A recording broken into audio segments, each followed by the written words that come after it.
I want to welcome all of you. Thanks for coming to our board meeting. We'll go ahead and call our meeting to order, and we will have Mr. Johnson lead us in the pledge. Please join me in the Pledge of Allegiance. I pledge allegiance to the flag of the United States of America and to the republic for which it stands, one nation, under God, indivisible, with liberty and justice for all. Thank you, Mr. Johnson. Okay, the floor would be open for a motion to approve the agenda. Madam Chair, I move that we approve the agenda. Is there a second? I'll make that second, Madam Chair. Those in favor? Aye. Aye. Any opposed? Okay. The floor would be open for a motion to approve last month's minutes. Madam Chair, I make that motion that we approve last month's minutes. Is there a second? Second that. Those in favor? Aye. Any opposed? That motion passes. Thank you. Mr. Williams, your superintendent's report. All right, we'll jump right into that. I'll pull it up here.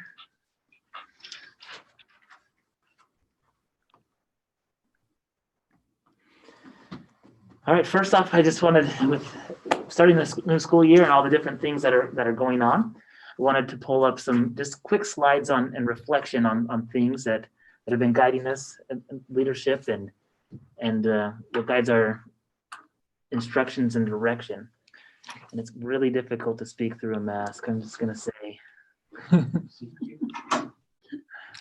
And so just a quick reflection just on things that I've been thinking about, and where are we at as a school, a community, and a nation.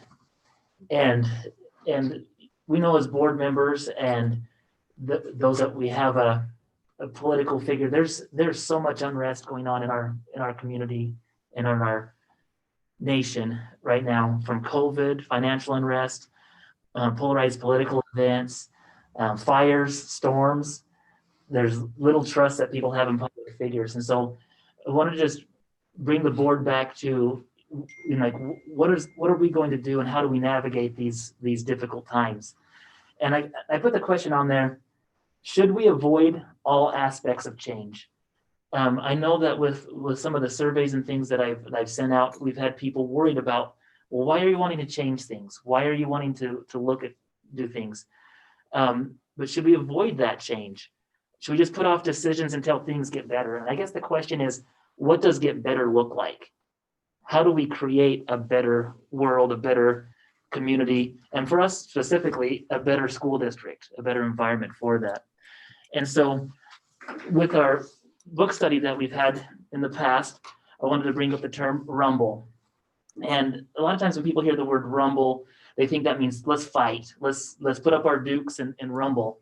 But the author Brene Brown, as we know in our book, she talks that a rumble is a discussion, conversation, or a meeting, but it's a commitment to be vulnerable, or at least allow ourselves to put ourselves out there. And I think that's one thing as school board members, as superintendent, we are always out there. The only time that if we avoid vulnerability, we are going to put up armor. And if we put up armor, we can't get anything accomplished, because we're going to try to protect ourselves from hurtful things that people might say. We're going to already have our ideas dug in. And that's where she goes into, you need to be vulnerable, stay curious, and generous. These are both terms that as a board, we need to continue to do that. Being curious means that even if it's not our idea, we are allowing ourselves to be open to other ideas. Generous is knowing that if somebody has a different opinion, even upon on our board, if somebody has a different opinion, we assume intentions are genuine. We assume the best from those intentions, that it's not somebody trying to come in and do something devious for that. And so with the rumble, we do have to listen with the same passion we want to be heard from. And that's also something like, yes, we can do that as a board, but we can't control community members. We can't control how people come to us And wouldn't it be wonderful if our community, our nation, our society would be able to have discussions and conversations in a way that doesn't reflect what's been happening in our nation. And I think that we're seeing a lot of people that are at unrest and they're worried about a lot of things. But that doesn't mean that we shouldn't still stay committed to the process. So ways to help us through tough topics. We will need to rumble. We must be open to talking about change and options we have for our district. And I have a question down there at the bottom of this. Which business or organizations are exactly the same that they've been for the last 5 years? Like those of you that are business owners on the board, you know, are you taking the exact same approaches that you are to your business that you did 5 years ago? Maybe 5, but if you go back to 10, like any business that's continuing to grow will revisit and rethink things on how they do this. And that's not just with businesses, it's also with our school district. Another book that I've been listening to, Good to Great by Jim Collins, talks about a level 5 organizations, and those are the top of the top. He says they're not afraid to have the hard discussions. And so I put on there that I will be seeking feedback as a superintendent because I need to understand where people are at. I need to know, and I put this question, is it a majority or is it a vocal minority? And I'm not saying that term disparagingly towards individuals in our community, but really, if it's a majority versus a vocal minority, it would be wrong for us to be taking a district in an area where it's a vocal minority. And the only way that I can do that is not everybody calls me up, not everybody calls you up. And I think we could look at that and say, how many people are really at us? How many people really are reaching out to us? And if we're only listening to those that are mad and upset about it, we might not be getting the whole picture. And we have to be true to the process. And so some of the rumble skills that we need to remember is if we're not understanding somebody, it's okay for us to say, well, the story I'm making up from this information you're giving me is this. Is that correct? You know, and I've had some people question the survey that I sent out. The purpose of the survey said we want feedback for the yellow calendar. Additionally, we want feedback on next year's calendar. And we had some people that were upset saying, why are you trying to do something dishonest and sneak in questions about next year's calendar? And it was difficult for me.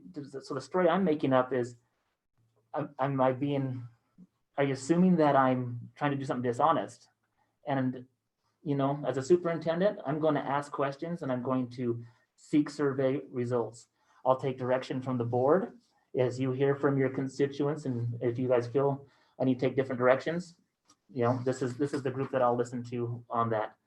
But these rumble skills examples are ways to help us. I'm curious about this. Help me understand. You know, we're both dug in. This is a different topic. You think you're seeing something differently. I'm seeing something differently. That doesn't mean we have to just blow up everything that happens in the district or the good things that can happen if we both get dug in on a topic, you know, and coming back to what we're trying to solve is this. And sometimes these issues, people get caught up on one or two different things that are really pertaining only to them, that sometimes we lose track of. We're trying to solve what's best for the entire district. And so, let's see, basically in a nutshell, just my thought is we need to balance what is best for everyone. And as our job as a school board and superintendent, we really do, we look at students, employees, the district and what we are trying to accomplish, parents in the community. We're trying to balance all of those things. And so, but really schools exist for students. And if we had to choose one out of there that guides us and directs us, it's going to be the students. And I'm going to err on that one as a superintendent. So I just wanted to start off the superintendent report with just that superintendent message. These are some reflections that I've had. Let's see on this. So let me see if I can do this the correct way. Okay.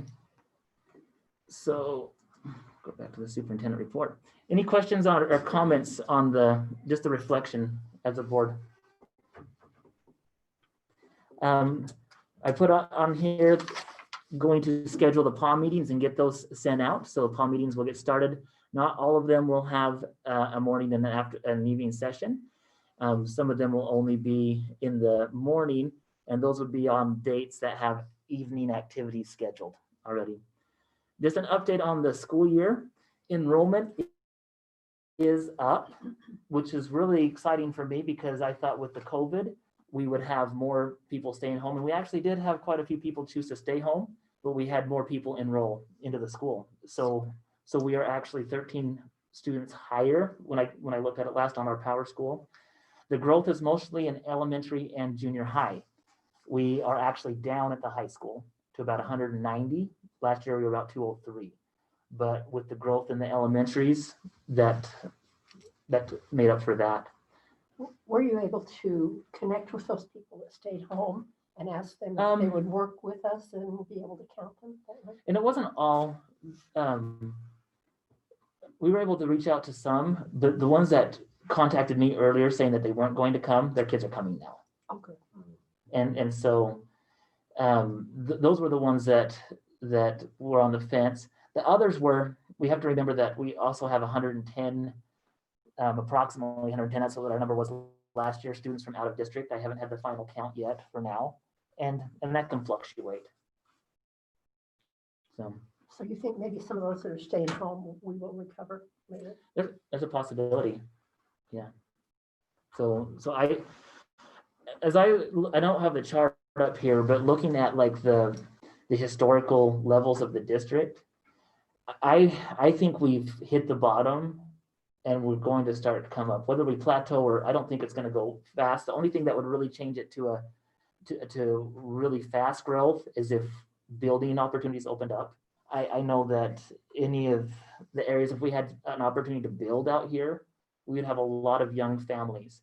There are a lot of homes that have older couples, older people in it with no children, and their children have grown up, and that's when we had most of the growth. And so there will be a time, whether it's in the next 5 years, 10 years, 15 years, where those houses will be filled with families again.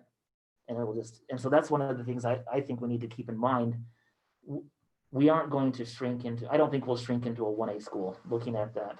We might be a small 2A school for a while, but we'll get back up to being a middle size 2A school at the very least in our district. COVID, I just wanted to have a state funding update. Last Friday, the governor got on and said he was going to restore the 5% cutback. That is really exciting news. But when you look at the details of it, it's still unclear the ways that the restored money can be used. It's a federal fund that they're trying to put on there. And so even though it was reported that schools can take this money and use it as discretionary and do whatever they want to, it's not clear that way. And as the assistants to the governor and the reports that we're getting from the State Department, there are more strings attached to it than what we think. The district will look into those strings and continue with that. Just quick update, I'm going to jump through here. Stop me if you have any questions. Technology, we're still putting together our purchases for the blended learning grant that we've received. This also comes from COVID funds. Our maintenance and grounds are keeping up with the COVID cleaning precautions and just continuing with the regular upkeep. Food service, this is another extension of a COVID provision, is able to offer the summertime lunch options through December. We still want to encourage people to sign up for free and reduced lunch. There's an online sign-in that's on here. Reason why the district encourages individuals to do this is because all of our Title I programs and all the different funding that we have for that, and even opportunities for grants, are tied to this number. And so that's why it's an important part for people to do that, even if they choose not to participate in the lunch program. This free breakfast is for 0 to It's for 18, right? For ages 1 through 18, Okay. and it's through December. And so So those how are those preschool kids getting theirs? families could contact the lunchroom and come and get them. I know the preschool and kindergarten kids are being offered lunches as well. Transportation department, the new bus is here. We finally got that. It was right there at the end. It's here. The secondary schools just completed accreditation. What accreditation is a process to verify and guarantee that the school is following certain processes and that the academics and everything that the school is doing is up to a level to be accredited by a national accreditation service. And so the team came in. I was able to visit briefly with the individuals doing that accreditation, and they were highly complimentary of the school district, highly complimentary with the things that are going on. And they will put together a final report, and we're going to ask Mr. McDonald to come in a future board meeting to report on that. Extracurricular activities, homecoming, our sports activities are moving forward, doing our very best to keep things going with the COVID restrictions. Elementary, our elementary kids in 3rd and 4th grade were able to take a field trip, of course, with, making sure that we had the masks and things in place for them to go on that field trip. And there was some feedback from the auditorium and 1st and 2nd grade. Auditorium, when 3rd and 4th went today. So 1st and 2nd, since you guys have kids today, and I know 3rd and 4th went today. And so there was some feedback from both the auditorium and the Museum of Idaho. Oh boy. And oh boy, doesn't say anything about That cherry the kid. cherry kids, but it just says that the Museum of Idaho would like to thank all the wonderful kids and chaperones that visited on Tuesday and Thursday from Hamer and Tarleton schools. And they were engaged and courteous. Thank you for coming and supporting the museum. And they don't like, they're not going to say this to everybody. Like there's times when groups come through that aren't following that, and so and they're happy to be able to have people. But Mr. Harrelson was setting up field trips where kids from Hamer and Tarleton would be able to do things together, and so having Mr. Harrelson be the elementary principal, he's able to do that, and he'll continue to do that. A similar response from the auditorium. They were just saying thank you to have the kids come. There's travel grants available, and they would love to have us continue to come with that. And so there's travel grants that Mr. Harrelson will look through and do that. So that's what I have. Are there any questions on anything that's been reported now before I turn the final time over to Mr. Johnson to talk about 95%?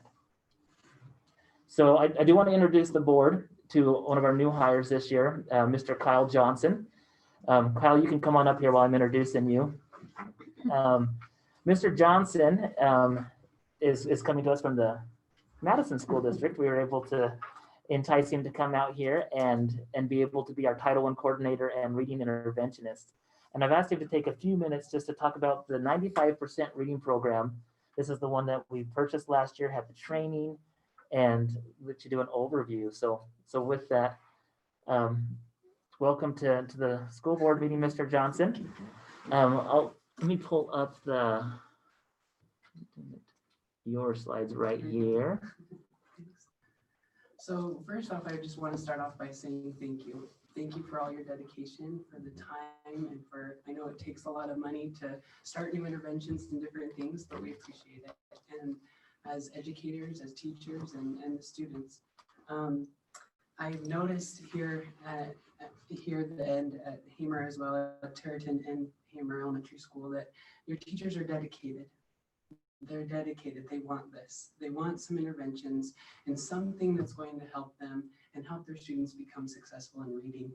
So this was one teacher I talked to in particular, Jill Coleman. She's a 1st grade teacher at Tarleton Elementary School.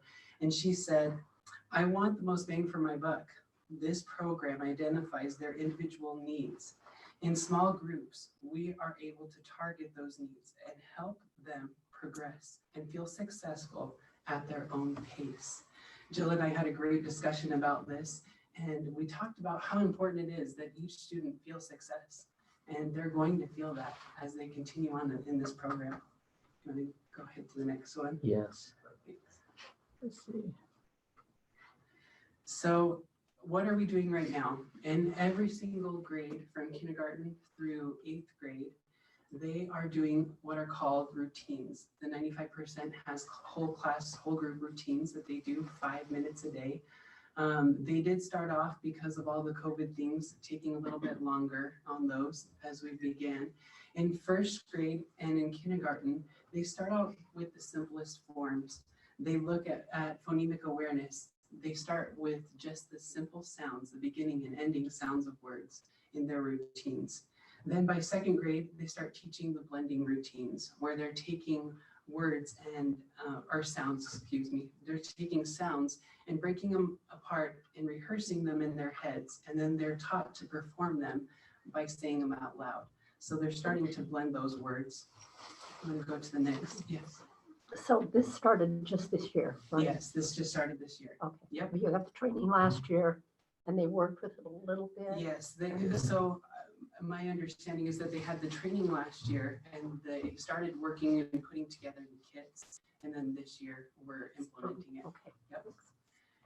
And so in 3rd grade and up, even in some of the freshman classes as well, they're doing what are called the multi-syllable routines. This is where they take a multi-syllable word and they learn how to divide it up. They break it into syllables. They look for patterns and they learn to read these bigger words. When talking to Amanda Erickson, she said, when you see a giant word, you don't have to freak out because the syllables are just small words that become the building blocks for bigger words, and we can all conquer syllables. I love that she's talked to them as building blocks because it's exactly what we're doing. We're building a strong foundation in kindergarten right now where they learn those phonological awareness skills, and then they learn those phonics skills, and we're building them together. And what's fun to see is that these teachers are unified in it. We're all working together in it. I'm going to go on to the next one. So there's what's being taught right now are these routines. There's 6 syllable types, and each syllable type has a gesture that goes with it. There's the closed syllable type where students are taught that this is a short vowel sound. There's also the silent E. There's an open syllable. There's vowel teams, the consonant LE, and the vowel R. So these are the routines, part of the routines that are being taught as well. As I've worked with a paraprofessional, Angie Taylor, she said, I thought they were good readers because they could read sight words fluently. She even referred to the IRI and said, I've seen some of these students read before. I know they know how to read. But then she says, now, as we've been testing them on these skills, I see the need for the students to learn them. So really what's neat about this intervention, and I'm not trying to sell you because we already have it, but I'm telling you how awesome it is because it works. I've seen it work. And I am so excited to see and to hopefully one day come back and present to you the data that shows this information and the success that we're having, because they do need to know this. It teaches them the skills. It breaks down words and they use what are called pseudo words, which are basically made up words, so that they can focus on the skills, not just teaching them the sight words. So this week, we've been working on assessing them. There's 2 different types of assessments. The first assessment is called the PASI, and it's a phonological awareness screener for intervention that teaches and that basically assess the students on their phonological awareness, their beginning sounds, their ending sounds, and those type of things. And then we have the phonics screener for intervention, which is the PSI, and this one breaks down the phonics and identifies skills. I have with me, and I wish you could see it better on the screen, but I have with me one test in particular that stood out to me as we were going through this, and this is exactly what 95% does. This is from a 4th grader, and this is Mackie's class.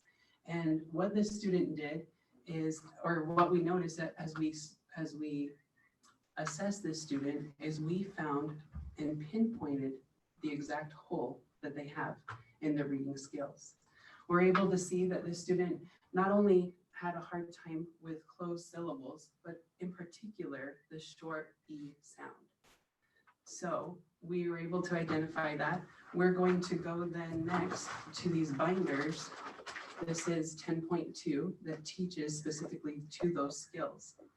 And inside the binder, he's going to use words like this. It's FAPZ, and he's going to learn the skills of what it means to have that short E sound. Once he knows that skill, we've also assessed him and saw that this student has already passed everything else in 95%. So it pinpointed exactly what that skill is what that student is missing. And we're going to help him so that he can achieve that and have these skills. With the assessments, also talking to Joe Coleman, she said, this is accurate testing and data. There is no guessing or multiple choice involved. I know. I know where they are. And I know where they need to go. This is why I love this program, because we are going to help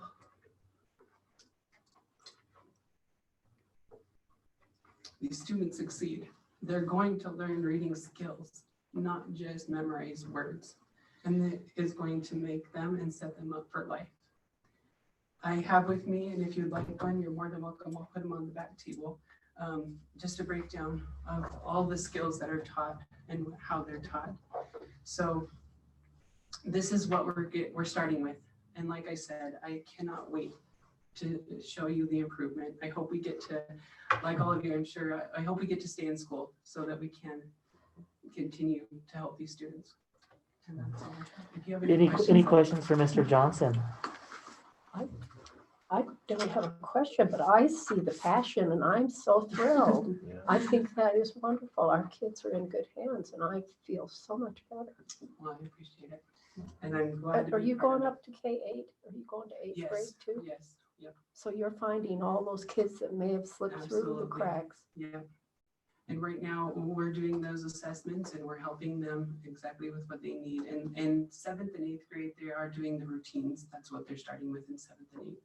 But we have assessed, we finished all the assessments. We have 6 more assessments left from kindergarten to 6th grade right now. So Any indication of how much our kids lost?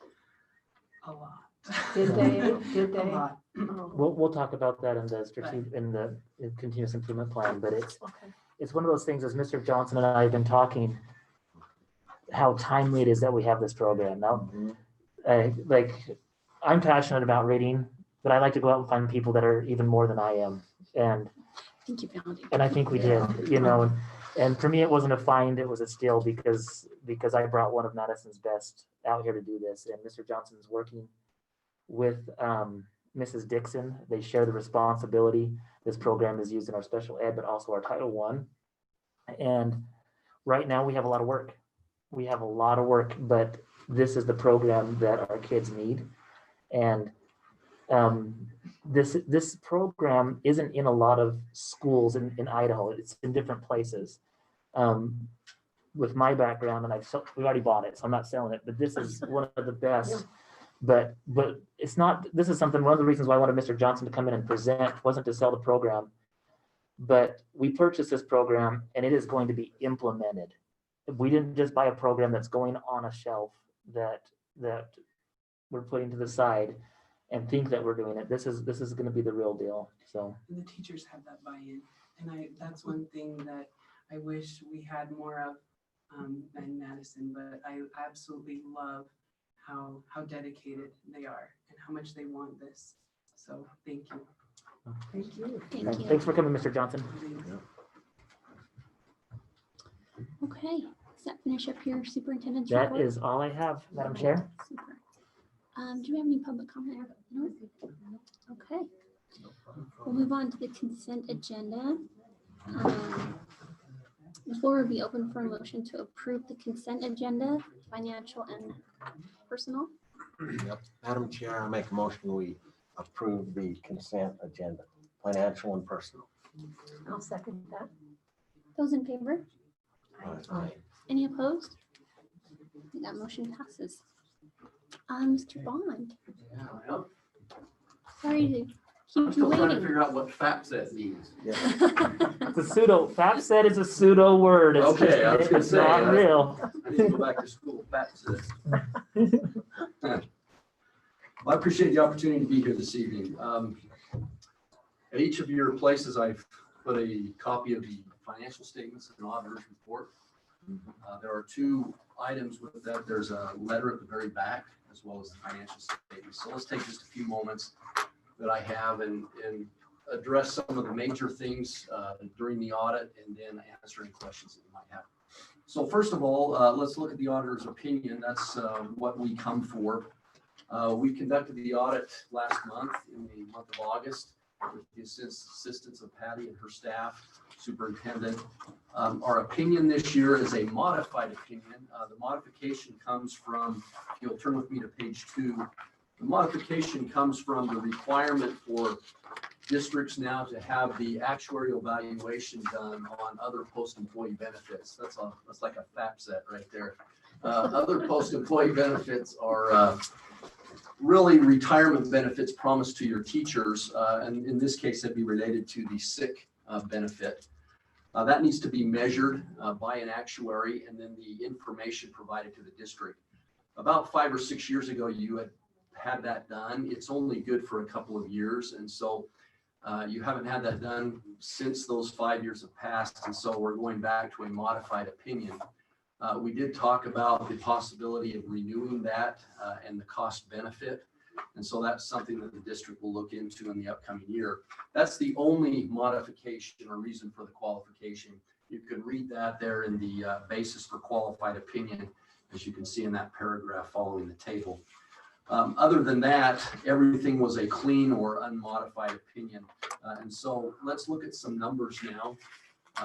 If you would turn with me to pages 19 and 20, we'll take a look at the fund financial statements, specifically the revenues and expenditures for the district. And again, we're looking at the year ended June 30th of 2020. So when you talk about some of these federal monies that may be coming your way, this will be in the 2021 year. This would not reflect those. We did have a little discussion on how those would be reflected within the financial statements next year. My anticipation is they will be a separate fund, kind of like the other federal programs, so that you can track how those monies are spent. Probably something the state will want to look at to make sure that they're spent the way they intended them to be spent. So if we look at page 19 and 20, these are the major funds of the district. By definition, the state asks the districts to show the general fund, child nutrition fund, debt service, and then any capital or plant facility funds that you have. The other funds that are evaluated to see if they, based on total revenues or expenditures, assets or liabilities, whether they should be classified as major. There were none that fell into that category. So we're just looking really at the 4 first columns there that would be defined as major. If we look at the first column, the general fund, I think that's of most importance to the board, of most interest probably. And so the top portion there, you can identify the revenue sources that came in. You can see that 4.9, almost $5 million flowed through the general fund of the district this year. The majority of that is state funding. That comes through in your apportionment and in other programs. The 4.9 million was spent, you can see in the middle portion of that table there, it was spent by function. The majority is instructional, which would include your teacher salaries, benefits, classroom supplies, textbooks, those type of things to educate the children, as well as then the pupil support, staff support, and so on. A total of 4.9 million was spent. So you can see almost a break even of the revenues that came in. The increase prior to transfers was the 39,000 that you see there. Transfers out, a big number, 220,000, the majority of that going to the technology program, some of the other programs of the district. But you can see that resulted then in a decrease in your fund balance of 175,000, beginning the year at 815 and ending the year at 639. Now, is that a good thing? Is that a bad thing? If you would look with me on page 53, this is the actual budget that was adopted and then amended by the board and compares to those numbers we just looked at. And so actually it shows a very positive trend. You can see that the total revenues actually were received more than budget by 67,000, and the expenditures actually spent less than budget by 177. So the actual excess of revenues over expenses 244. The district budgeted a use of the fund balance of 400,000. They only used 175. So overall, a very positive year. The fund balance of 674 represents over a month's worth of expenditures.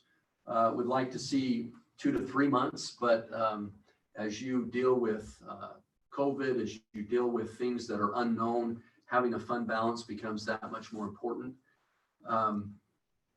What we noticed in audits of most of the districts this year was that as schools were shut down in mid-March, they were able to save some money in the areas of maintenance, transportation.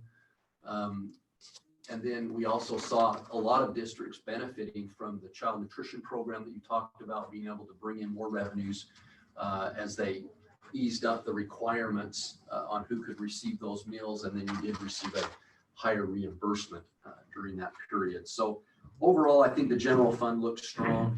The next call, any comments or questions about the general fund before I move to the next column? Okay, the next column then is the child nutrition program. We talked about it briefly, but if you go to the bottom, again, we like to see this as a break-even program, meaning that as the revenues are generated through meal service, they're basically a reimbursement for the costs for labor and for food. So you can see that during the year, that fund balance increased by $14,000 to end the year at $38,718, and that will carry over. The superintendent did make mention that your child nutrition program will benefit from this higher reimbursement rate through December. So you'll probably see a good return in that fund up through that point anyway. Okay. The debt service column, that's a restricted column for debt service payments. And you can see that at the end of the year, there was $165,000 left in the debt service fund. I believe that all the bonds have been paid. Correct. This pays the last. That pays the last one. That was in August of this year, correct? Actually, it comes through July, September. September, but it's been paid. So next year there will not be any, there should not be a large balance left in the debt service fund. That will be used up. I'm often asked, what can we do with that money once all the bonds are paid? And you have one of two options. One is to leave it there for your next bond as you anticipate that. Or two is you can move it to an area of capital project need. So if you have something that needs to be updated in one of the schools, one of the buildings, that reserve can be used in that manner. So just something to keep in mind. Plat facility fund, the first column on page 20, ended the year at $256,000. Again, that's mainly used for bus purchases, plant facility purchases, maintenance, those type of things.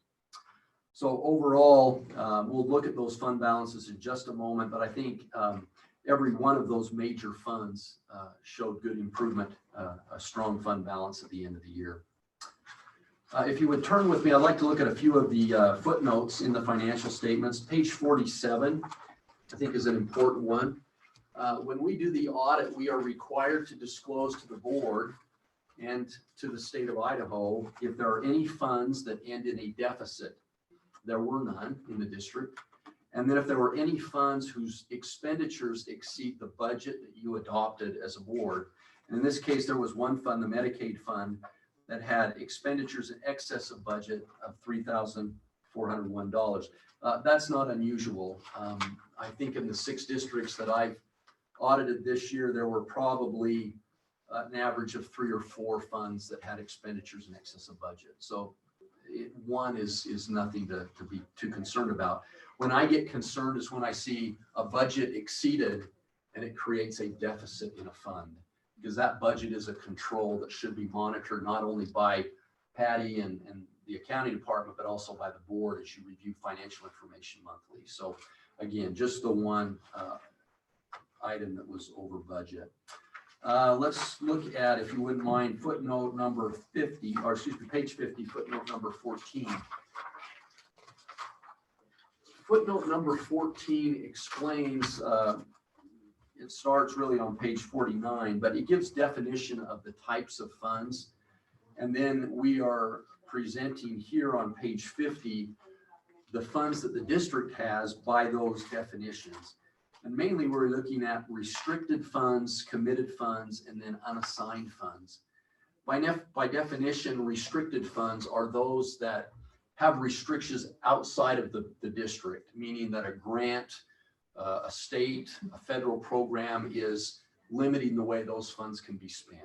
Another example would be a bond where you can only use that money to pay debt service requirements. The committed would be those funds that the school board has put restrictions on, saying that by vote, we intend to use these monies in a specific manner. And you can see the Public School Technology Fund had $37,000 that was committed to the technology program at the end of the year.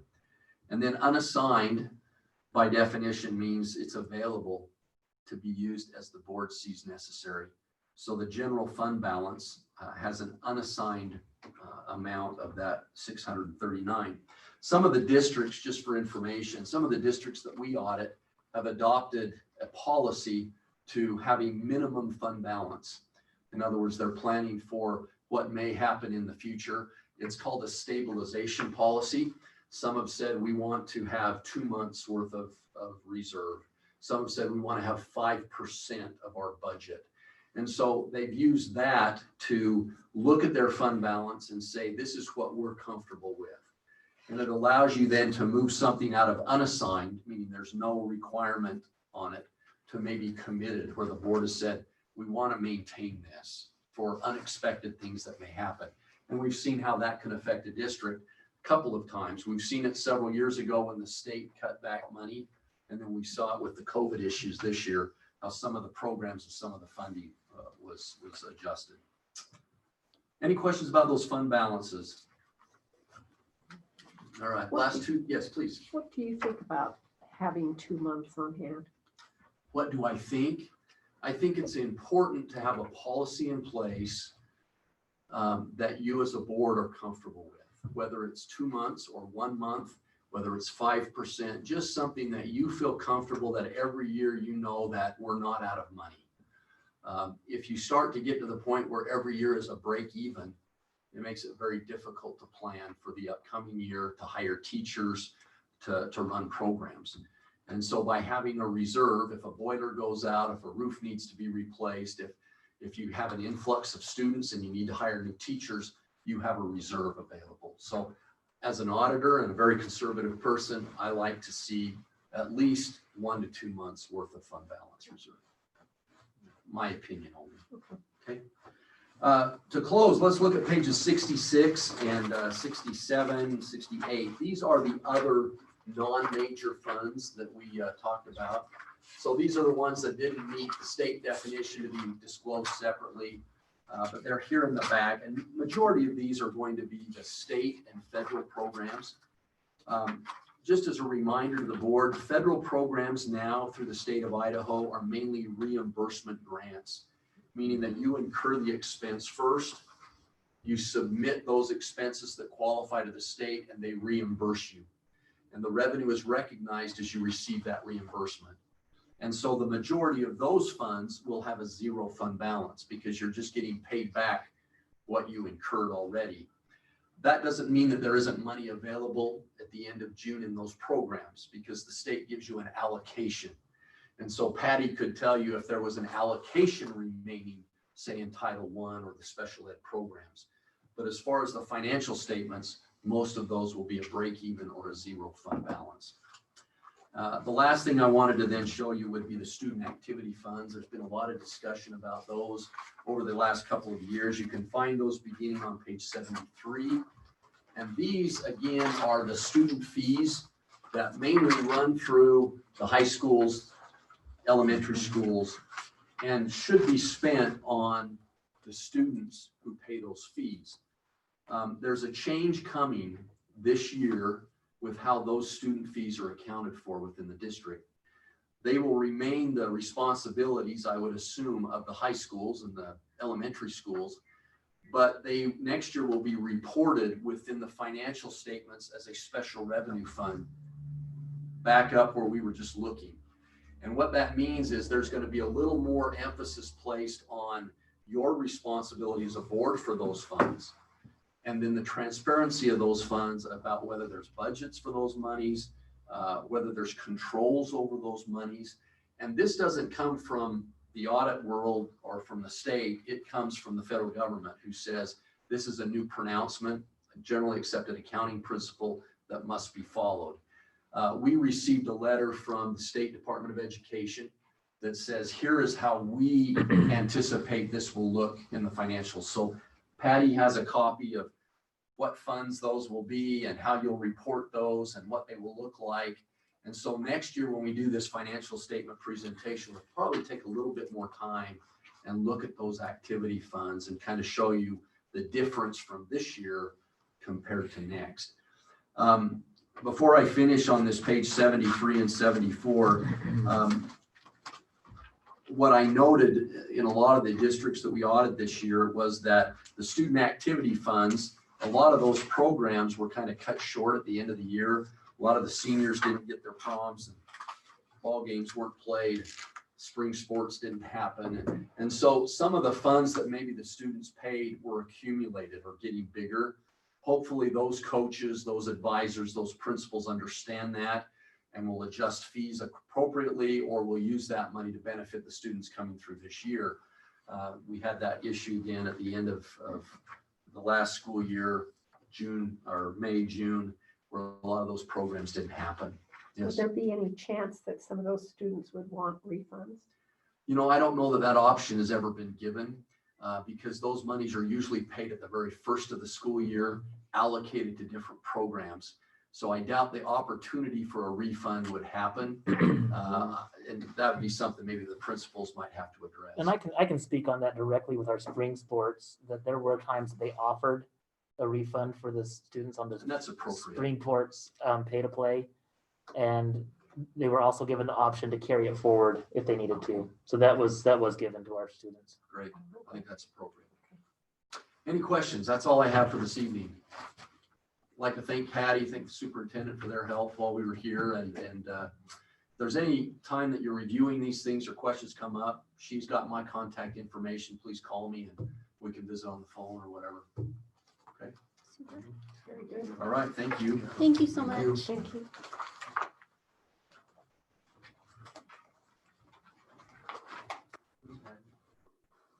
I think we need to recognize Patty. She does an amazing job Yeah. Thank you. every year. It's a good report. So thank you. Thank you.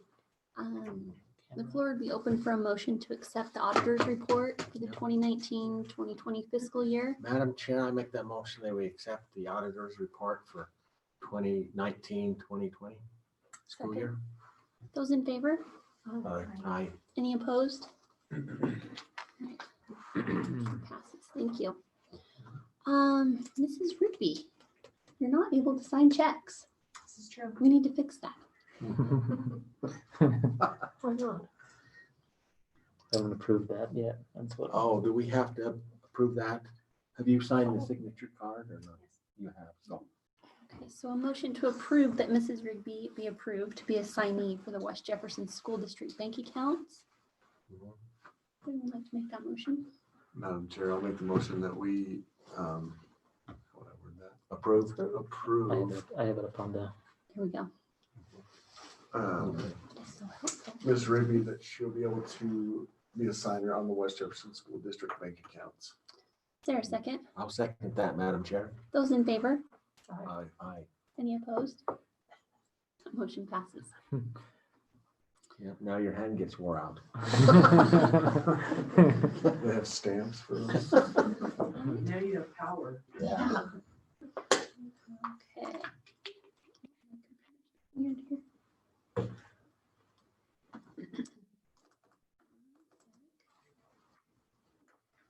don't know what I've done there, Shane. I'll have to read yours. I'm not sure either, 'cause I'm running it differently. I just cut. Oh boy, I'm not getting that much of it. Anyway, new Chromebook. we're good. Do you want to talk about? Yeah, so this is a proposal to ratify a fee category and just being transparent with everything. In the 2021 school year, we made some changes to the organization and structure. And part of that was the junior high and high school are going to become aligned on the same bell schedule, allowing us to share staff and resources and aides from both buildings. When we started doing that, this changed administrative assignments, different duties and responsibilities, and also the way that we track some of the fees that go through the junior high and high school. Part of that is the athletic fees for both the junior high and high school are now tracked through the high school office and overseen by the district athletic director. So just to have things be streamlined, we wanted our 7th and 8th grade to be considered the same as high schools when it comes to student fees with athletics. And there is still a difference of a pay between a junior high and a high school, but one of them was the junior high activity fee. The junior high activity fee is, we ask those that are in activities to pay that, and other students are able to pay for that to get into activities as well. It's not only for sports, but these fees will also go for different activities. For the high school, for example, to purchase things for the homecoming events and different things that they're having. Junior high will also be able to use fees for this for their activities that they would have within the school as well. And so our board policy 503.7 indicates that fee proposals and changes should be brought up in April. This was an oversight that superintendent that I had as didn't recognize that this would be coming up. And so when we had registration, it was brought up and it came to the forefront on that. And so this here is a proposal to ratify that change with transparency that we we're out of compliance of board policy 503.7, but now that it's been recognized, this is to make it correct. Along with that, because the junior high has the ability to utilize, or we're asking our junior high to pay the activity fee, this will change the family passes to include 1st grade through 6th instead of 1st grade through 8 on that. Reasoning behind that is on one, our family passes are $110 per season for a spouse and their kids 1st grade through 6th grade. Our family passes are almost half the cost of any of the other districts. So when we contact the others, they're either $180 to $220 for their family passes. This is one way that it will allow us to balance out that without continually trying to raise. It has to come from somewhere. So that's what this proposal is. Any questions, Madam Chair or board members? So did the junior high pay this year? Yes. Did they? Mhm. It's already started, so. Is there fees associated with the drama? When they take on a play, or, I'll have to look into that. because I'm not sure on that. Do junior high students pay the same amount as a high school? Not for pay for play. The pay for play for high school is higher than junior high. Activity fee, I believe, is consistent. Do you know what that is? I think it's 40. All right.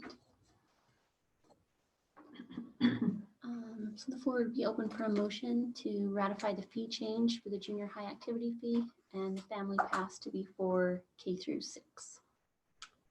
Madam Chair, I move that we ratify the fee category for the junior high activity fee and the family pass for K6. Is there a second? I'll second that. Those in favor? Aye. Any opposed? Okay, thank you. district's COVID plan. Okay. So I'm gonna pull up just with the overview on the COVID plan, and then I'll pull up the actual plan and look through that. You guys have that on your board. Oh, I am, aren't I? Thank you. I saw a lot of attachments on that one. And so what we're considering right now for this action item are proposed amendments to our district COVID plan. We knew that we would be visiting this probably every single month while we're in a pandemic to look at ways that we can adapt and adjust to fit the balance between student safety and the balance between keeping kids in school. Because I know as a board, our goal is to keep kids in school with finding that. So new considerations, House Bill 6, which came from the special session, outlines liability protection that does not consist of intentional or willful reckless misconduct.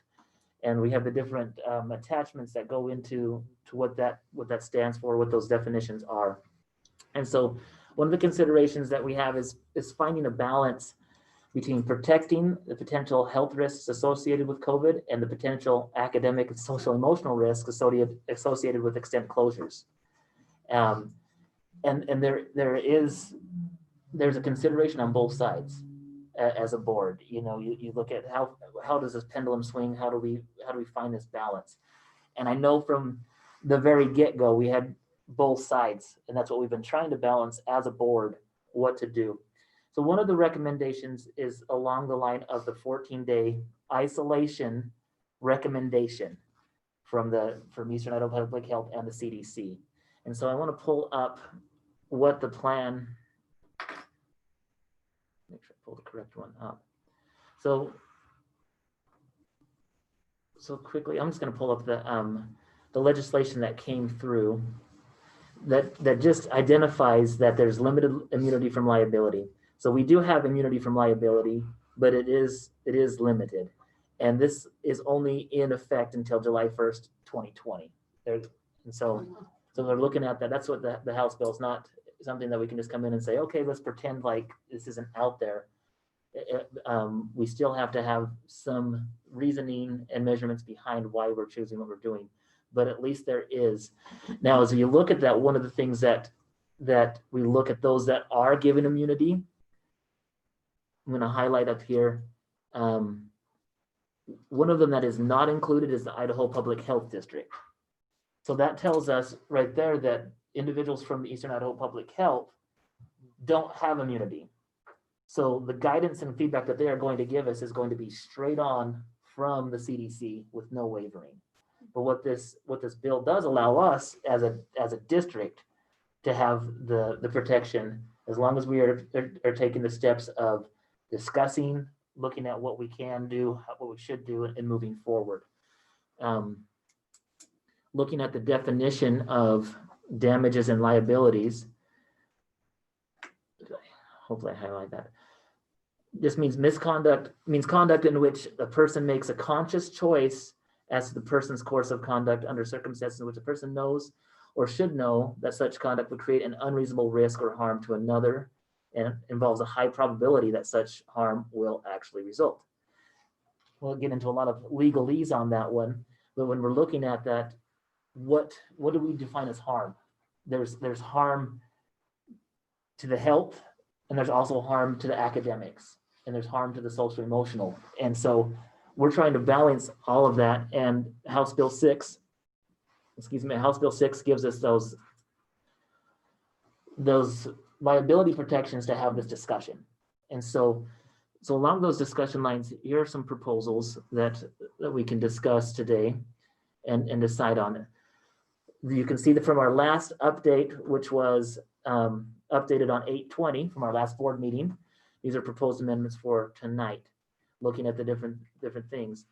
And so we're still clear that if somebody has COVID symptoms or has COVID, stay home. Like that's what we've been asking parents, that please stay home. Whether you get tested or not, we can't force people to get tested, but if you have the symptoms, it's still, we still want to make sure that we're protecting people from from potential harm. And we know that it's going to impact probably adults more than it impacts kids. So if you had close contact, and the reason why I'm choosing close contact instead of direct contact is just that's the definition of 6 feet for more than 15 minutes with someone who has a confirmed positive test. So this is a confirmed positive test that the health department comes to me and says, you have a confirmed case in your district. The district will require a minimum of 7-day isolation, but strongly recommends following the 14-day self-isolation guidelines in the COVID decision tree. So if we're looking at this, the guidelines from the CDC are 14 days. What I've been hearing from some of the medical community, which doesn't always follow exactly what Eastern Idaho Public Health is following, they're saying that within 5 days, 5 to 7 days, symptoms will show up for those that are in close contact. And so my proposal is that we still strike a balance between 14 days hardline isolation is going to be detrimental to student education. And our employees are considered essential employees. If an employee is in close contact, we can have an employee come and work during that time as long as they are adhering to the requirements, making sure they're setting up their classroom. So we can continue to work through this. And we probably already know that we've been in contact. There's so many people interacting with things that we know that there's a possibility for risk. But this is what the board needs to decide. Is this 7 days reasonable? Do you feel like it follows the guidelines of not being willful and reckless, knowing that we are still going to require an isolation, but recommending the 14 days. So if we still have patrons that don't feel comfortable with coming back, we can say follow the 14-day self-isolation then. So comments on that. I'm curious what the board has to say on this. Do we have, this may not be what you want, but do we have any way of helping these kids that have been out for 7 days or 14 days of sickness? Do we have any way? That's where our teachers have been working towards getting their unified classroom set up. We're looking at purchasing the blended learning. We're not there yet, but we are looking at ways to do that. And that's why I want to push to try to get kids back as much as possible, because we know we're not doing as good of a job with the remote. We get that. Okay. And it would be, and that shouldn't be our focus, but that should be our fallback plan. That we're working towards that, yes, but we're not. So it would really be to the best interests of the child if we could get them back in 7 days. Yes. And that would, so if it's a weekend or if there's a 3-day weekend, they're only missing potentially 3 days or 4 days, depending on how it falls. And also it's going to go off of not the date of the confirmed test, because we know that the confirmed test drags on before we get told about it, which makes this even more complicated because I'm not pushing for faster testing, but we just have to be careful. And our community has to realize when we do get confirmed cases that we don't need to panic, that we can take steps to continue on. And we have both sides of the pendulum. We have some that would probably say, good, let's get it so we can get it over with. We have some that this doesn't scare at all. But we have others that it does concern, and that's where we have to find that balance with the recommendation. So did I answer that question? Yes, thank you. Okay. So that would be one amendment that we're looking at, and you'll see this one repeated throughout the green, yellow, and orange section of the plan. And this would be one that the board just has to recognize, yes, this is what we would want to do, or we could take that out, whatever the board chooses to do after I explain this. The next change that I put on there is we've had discussions on amending the calendar options. Going back and looking at this, we know that any COVID option is a bad option compared to in school the whole time. Like, let's be upfront. I'm not in love with promoting remote days, and I'm not offended if people say they're not great for kids, because I can agree with you. the process, as we remember, you have a question? Okay. We have to remember that the process of this was the day before the first plan was implemented, we went from green to yellow. The day before our board meeting to come and talk about the yellow calendar, they changed the levels from 10 to 50. And so we're like, wow, we're trying to put a plan together right when all the different rules are changing. And so because it's up to 50 now, before we go to orange, to me, after doing the remote days and looking at the remote days, there were pros and cons with it. There were some good things that happened from it, but it's still not in-person school. And last week, our county numbers were actually 7, 8, 7, 9, 8. We were 1 or 2 days away from going to the green. It's bumped up lately in the last 3 days to fluctuate between 14 and 15, which is still a long ways away from 50. So one of the proposals that I have on here is that during the yellow risk area, regular instruction calendar followed until the active rate exceeds 30 cases per 10,000. I propose 30 because that's just midway between 10 and 50. It just gives us that balance, that little bit of fluctuating time where we can have the regular scale, the calendar. If we exceed 30 for 3 consecutive days, then a modified calendar with 4 days and 1 remote. This is still something that could stay in. It could be something that's thrown out. And the board will approve a calendar that will determine which day of the week will be remote. The survey results from that they came back, we had 44 employees take it and 228 parents take the survey. 68% said Wednesday was a day that they can support. Parents, it was 65%, so it was almost the same. As we consider this though, I didn't give the option of all day in school the whole time or Wednesdays. And so if that would have been in the survey, I'm pretty sure 80, I'm guessing, I can't put them in there, but I bet it would be really high. People would want to be back into school. Other conversations between Friday and Wednesday, just because people are saying, yeah, Wednesday worked great. If we're looking at the possible remote days for October to November, and I have this in there, if the board chooses Wednesdays, that would be 6 days of remote. If the board chooses Fridays, it'd be 3 days of remote. One of the reasons why Wednesdays was considered in the first place is it would give our teachers a chance to practice remote. They could follow back up with the learning. What we're finding is it really depends on family situation or family priority. Those families that work with their kids on Wednesday would probably work with their kids on Friday. Those families that can or can't, and I'm just saying this for whatever reason, if they don't work with their kids on Wednesday, they're probably not going to work with their kid on Friday. And so as the board can make a decision, going back to the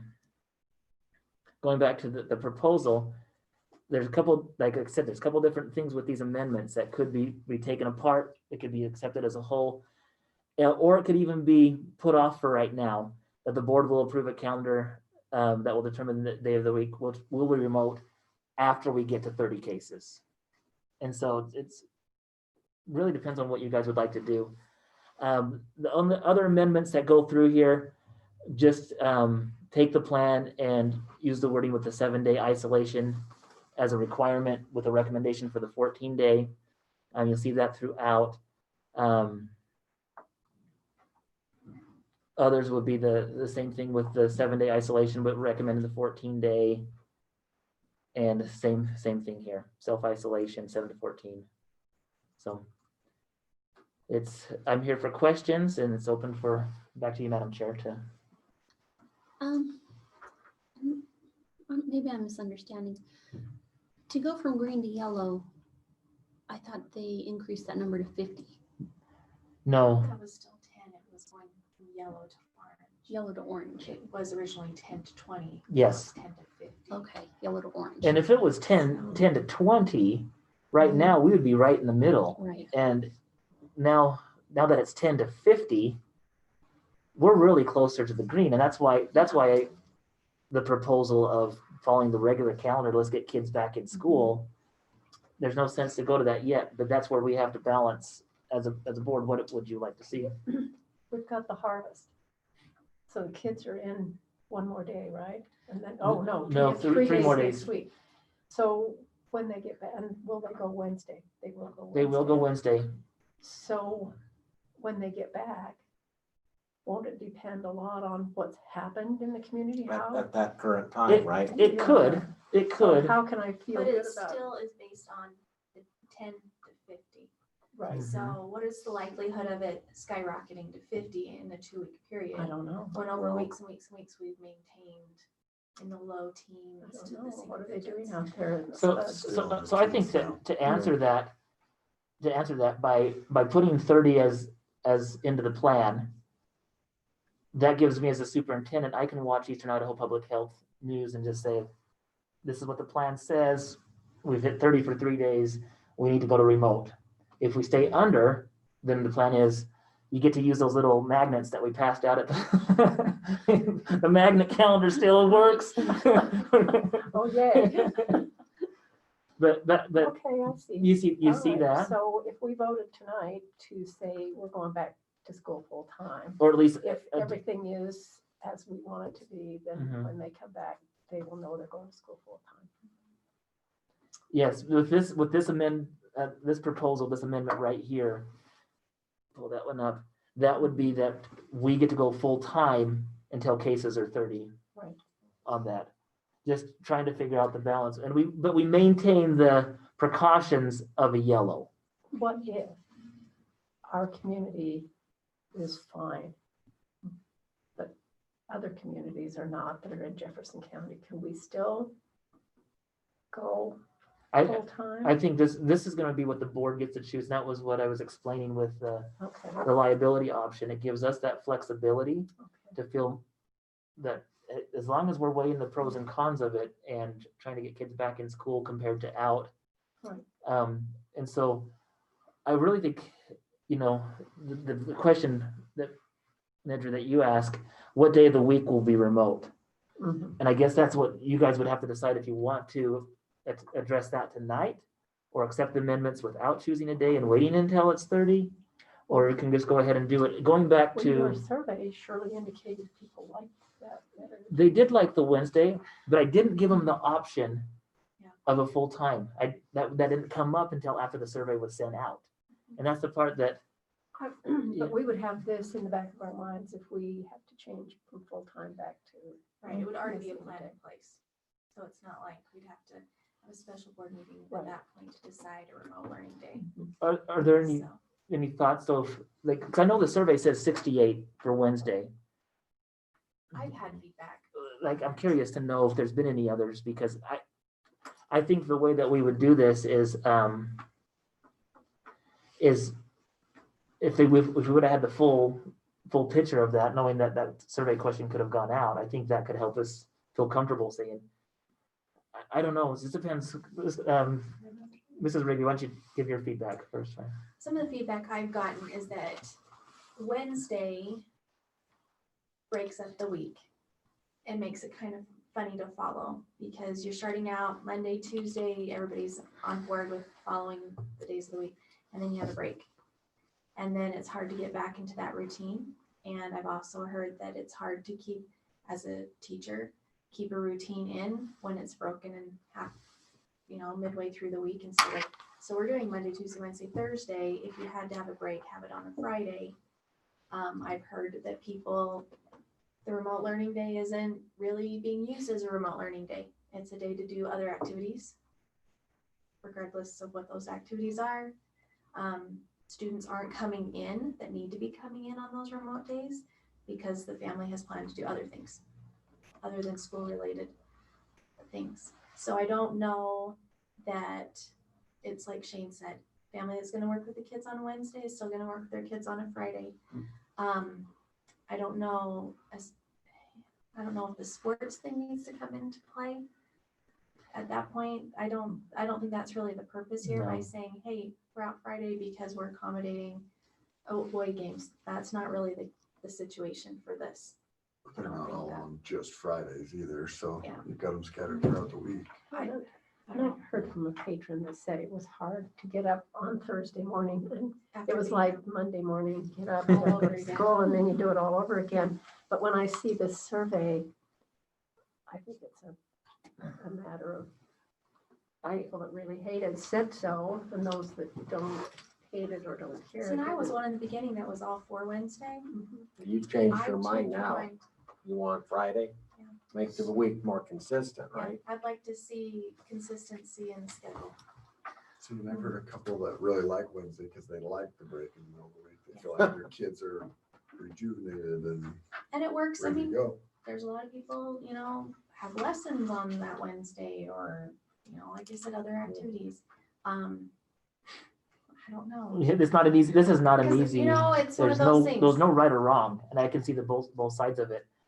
We just have to make a decision because moving forward, I know there's people that are trying to make plans for things and they need to know, is my kid going full time? Or are they going to have a day off? Because if they are, then maybe I'll schedule a ball practice or I'll schedule this on that day. And here's one thing So, with, because there's no right or wrong answer, we tried Wednesdays. It had its pros and it had its cons, and there were both sides. There's a term called action research in academic, studies is try it out, check it out. And that would be something that this would really, we could look at it and say between October and November or try it, but I'm anticipating that we won't have to worry about these remote days. I'm crossing my fingers that this would just be a second part of that if we by adopting the option of 30, staying in school full time until the 30, we'll probably won't have to worry about remote days until a little bit later. well, and if you look at the numbers, Wednesdays, they would have more time off of school than if you were to take Fridays as a remote learning day, if it came to that. I mean, and the goal is to keep students in school as much as possible with precautions, obviously.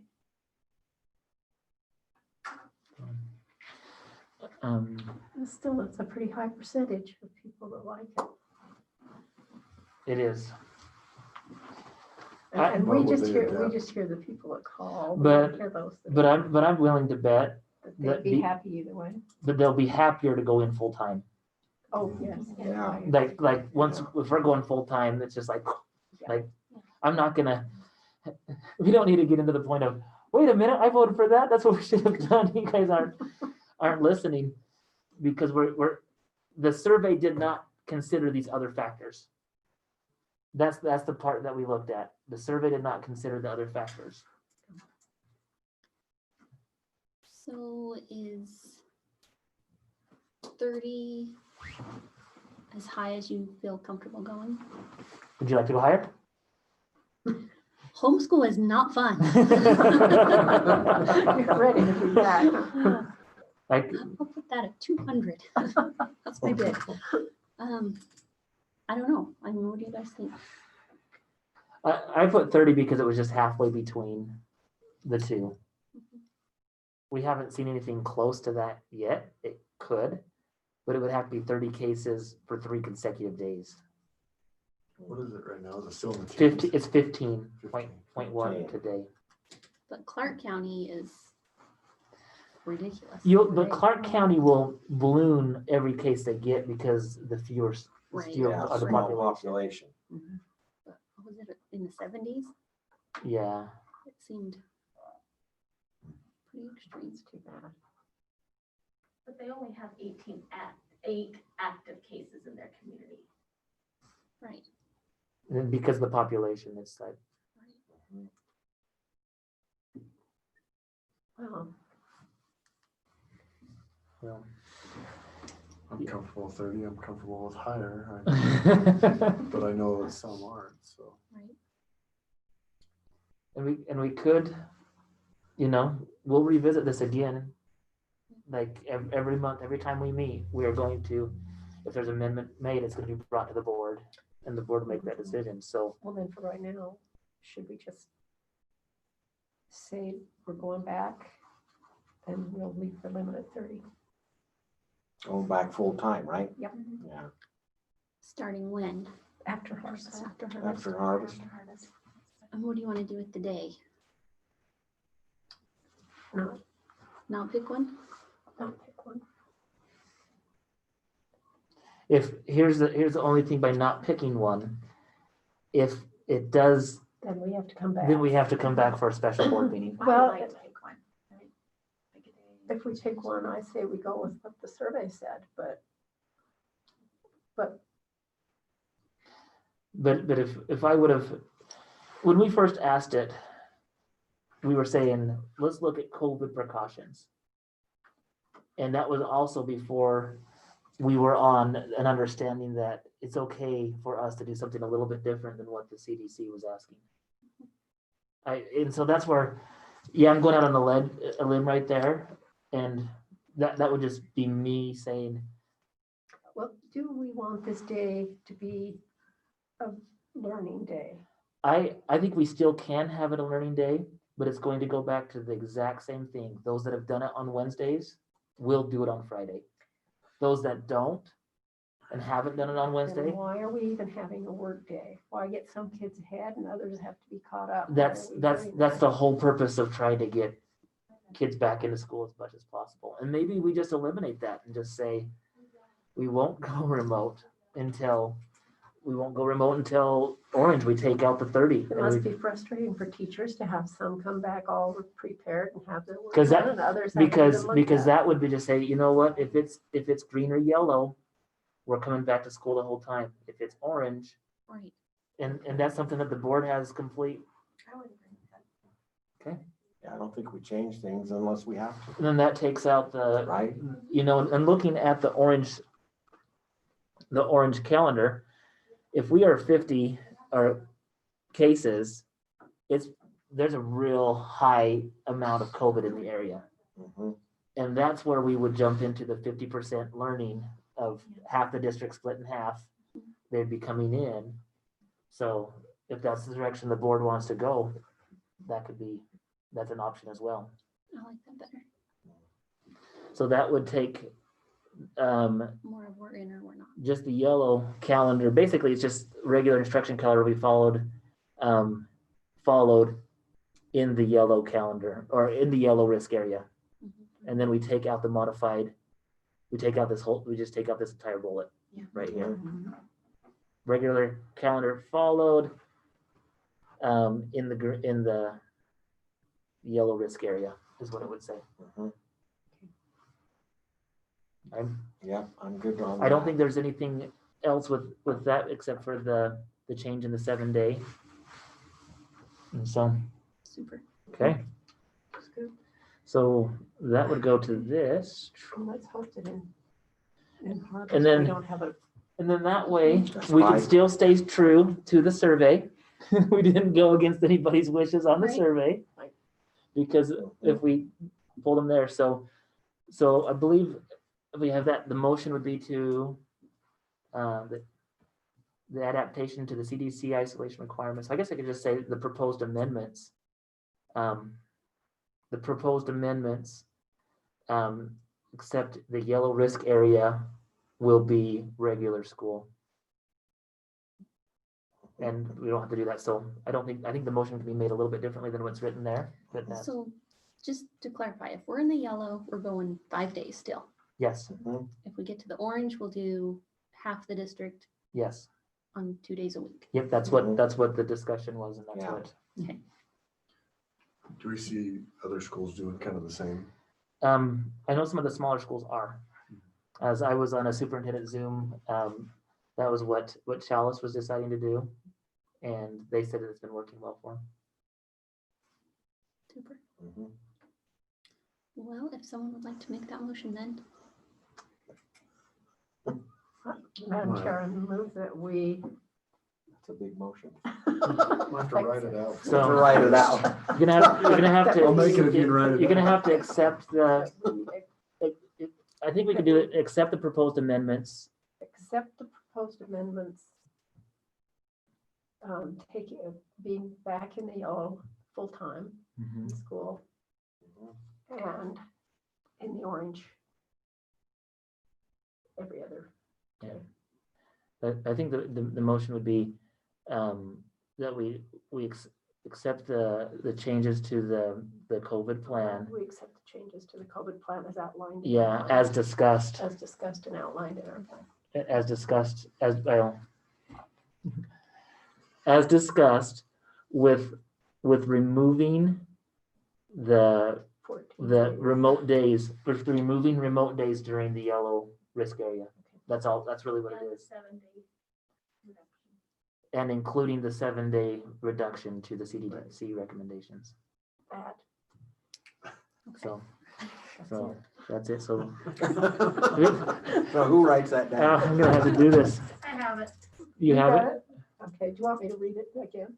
No, I think if you just accept, Okay. if you approve the district COVID plan as discussed within our board meeting. Mhm. Well, let's get this right. We're on YouTube Live. Let's get Accept this. Let's get Let's this be clear. right. COVID plan Accept with changes. the proposed the pros modifications to the district COVID plan, such as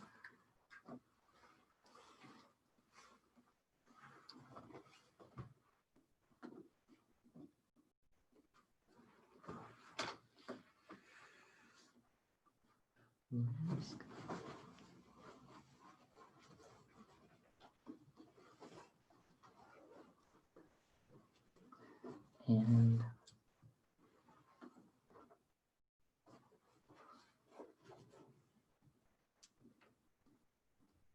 so requiring, I'm sorry for my chicken stretches here.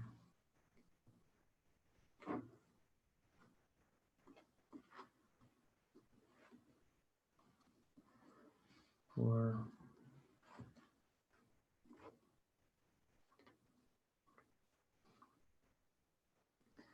so this would be accept the proposed modifications to the district COVID plan, removing remote days during yellow risk area and requiring 7 days of isolation for close contact. And that's what it is. So we require 7 days, but recommend 14.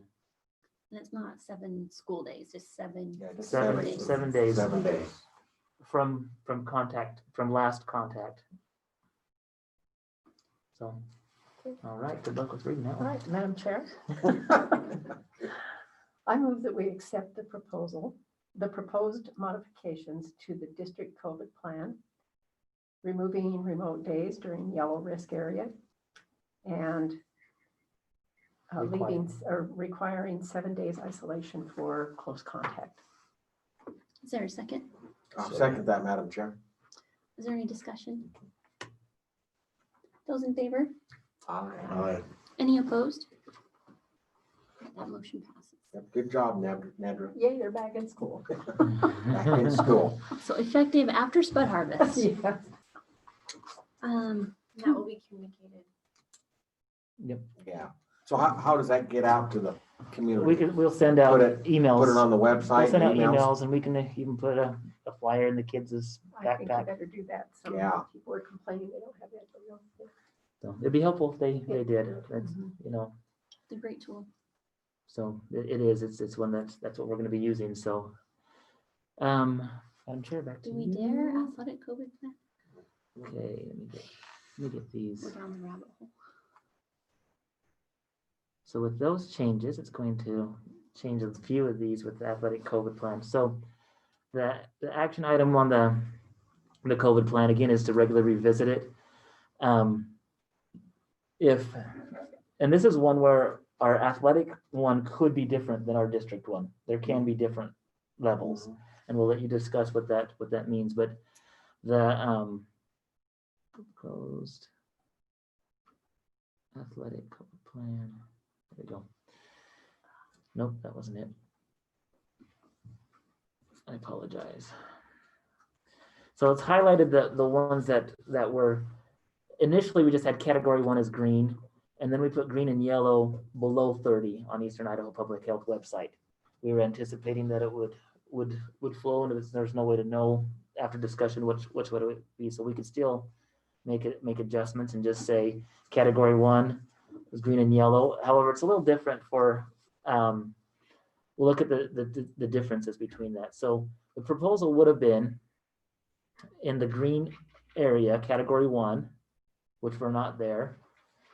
Initially, we said that when kids go on trips on the bus in green, they can stop. They can stop off, eat the food, do the different things. As we were developing this and not knowing what does it really look like, how do we keep our kids safe, it was indicated that if we're in the yellow, as kids go out, that let's not get them at risk and put them into stores, et cetera, et cetera. And so with this, we're just saying that while in the yellow risk zone up to 30, after game dinner or food stops must be ordered takeout or not sit in, and student athletes must strictly adhere to the mask mandates by the county where the stop takes place. So that just gives an option for kids to be able to stop, buy something at a gas station, fast food restaurant to go. That was the option. I guess the question is going to be, do we just remove the 30 or do we leave it here for the athletics? Category two would have been 30 to 50, just as we were breaking that down. Taking extra precautions, but if we are allowing kids to be in school, there's no reason why we have to have single seating on the bus, but at the same time, the reason why assigned seating, and this would probably be helpful to have, the reason why assigned seats are recommended in classrooms, on buses, is that if the case does come out, we do contact tracing, and that can limit the number of kids that get impacted by the contact trace. Question on that. So are we recommending to the drivers to have assigned seating, or are we suggesting in order for us down the road, if we have to do contact tracing, you need to have assigned Yes, seats on the bus? and so there's two different things with this. This is our athletic ones. Our coaches would be able to come in. I think I'm signed out on Zoom, aren't I? My Zoom signed out, I think. I still have it on, I'm not seeing it on the screen up there. We're I seeing pulled up the, your screen's up. Yeah. So do I share? I just need to reopen Zoom. Okay. There you go. I was fixing it so that you could. Perfect. Little technology It's great. adjustment there. So there's two things. One would be for our regular routes. That would be a discussion on our regular routes that at least needs to be explained. This is the reason why but we've had teachers push back a little bit saying, why do I need to have seating charts? I never have seating charts, but it's all about contact tracing. 100%, that's the reason why. But with this one, maybe we just keep 30 to 50, or I don't know. It kind of changes everything with that other one.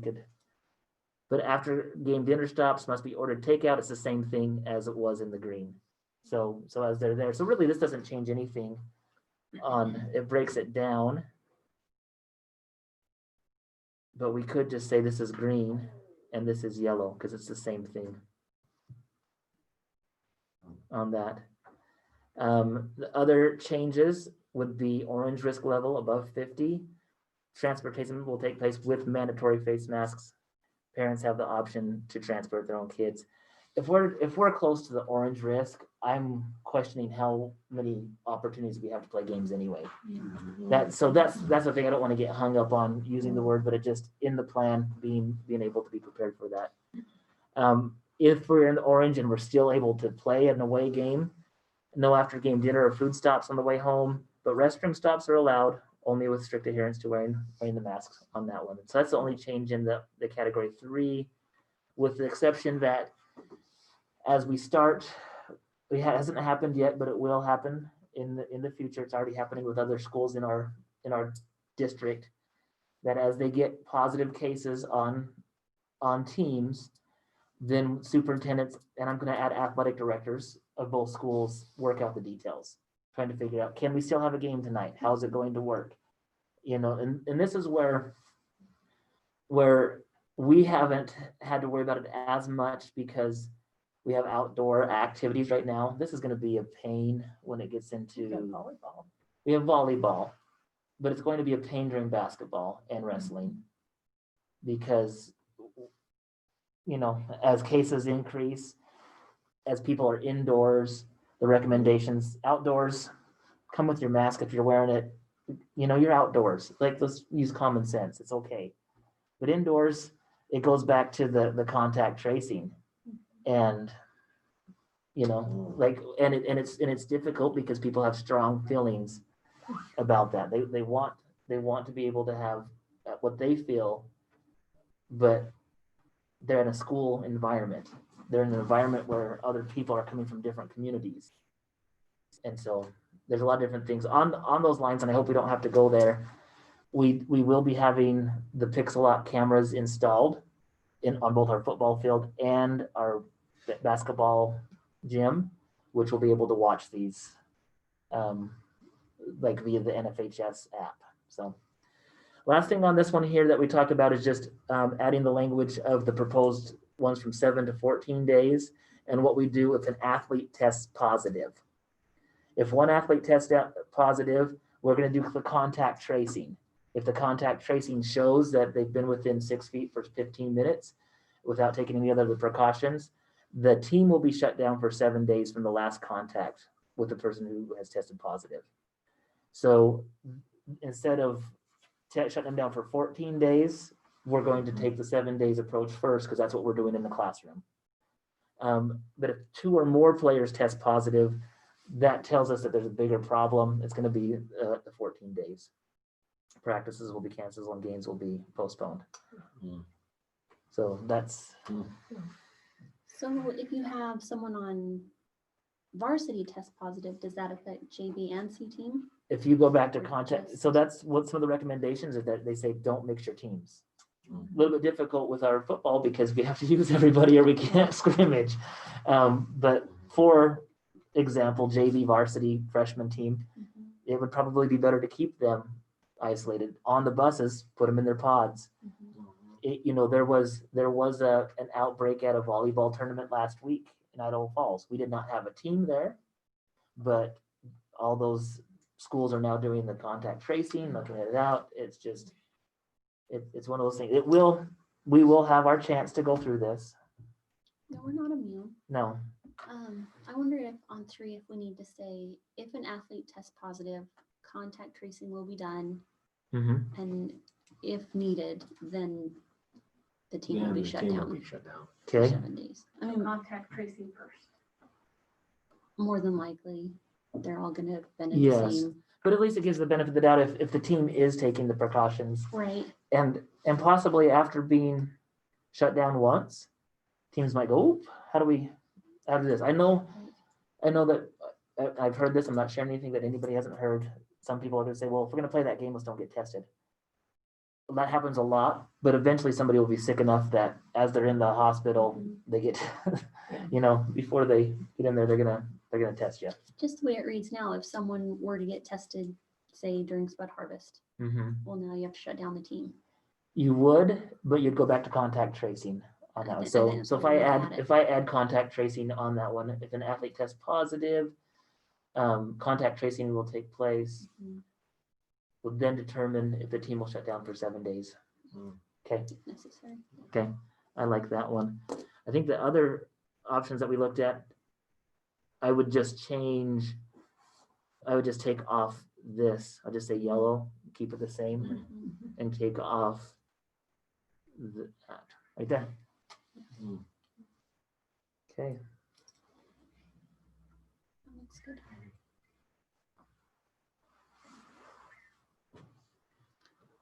So if someone would like to make the motion to accept the proposed amendments to our athletic COVID plan. Madam Chair, I move that we accept the proposed amendments with the changes that we've discussed to the West Jefferson IHSAA COVID plan. Is there a second?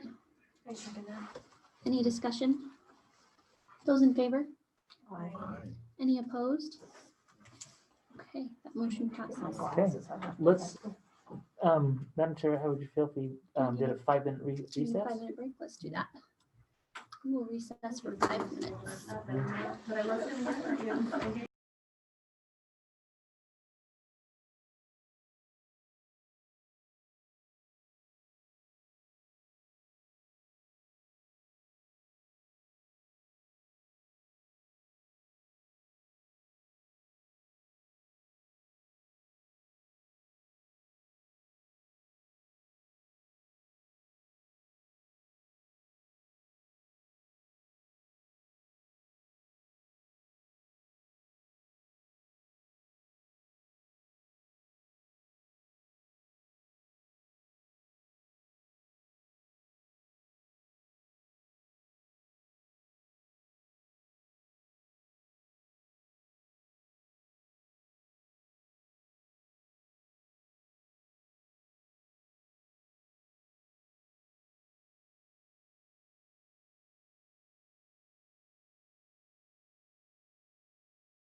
We are back live, Madam Chair. Thank you. Mr. Burtonshaw had to leave us to go bail, but we will finish up here. Next is our strategic plan. Always a work in progress. All right, strategic plan. We've had a lot, we've accomplished a lot this last year with our strategic plan. I'll pull it up. The board members, you have a hard copy in front of you as well. And so this past year, during the COVID, we took some professional development opportunities, and even just recently reviewed with teachers and got feedback about our mission statement and vision. And I've said this before, the mission statement last year was so vague and like vanilla. It was like what every single school has is we're going to provide a great education, you know, and everything like that. So as we wanted something that we really can get behind as a staff, as a school, and that we're proud of. And one of the things that this is one that came out is West Jefferson School District, small school, big opportunities, endless possibilities. And those are the types of things that are happening already in our school as we go on. We're talking to teachers about what you saw with Mr. Johnson here today, others with the things we're doing with our standards and working with kids. As West Jefferson, I really despise when people say, oh, it's a small school, it's not a great opportunity for your kids. I came from this district. From a small school, we have great opportunities, and I don't want to sell out to the board. You guys are here volunteering your time, but I'm passionate about this because we do have a great opportunity with our kids. One thing I do see that impacts this is apathy. We have a lot of our kids, and sometimes maybe it's just our society, we're apathetic. We don't really care to put forth our best effort. Sadly, I see that on our sports teams. I see that in the classroom. We're trying to motivate and encourage kids. We need to push more because we have big opportunities and we have endless possibilities. And so that's what our vision of the future is going to be. I'm not going to read through all of this since the board members have that in front of you, but our beliefs is that all students can learn at high levels and all means all. That's coming from our PLC trainings, that we are going to set up ways where our kids will learn. We have our commitments as what we're going to be. Our teachers will be committed to improving our practice, having a safe learning environment. We approach change, or we will approach change as an opportunity to grow.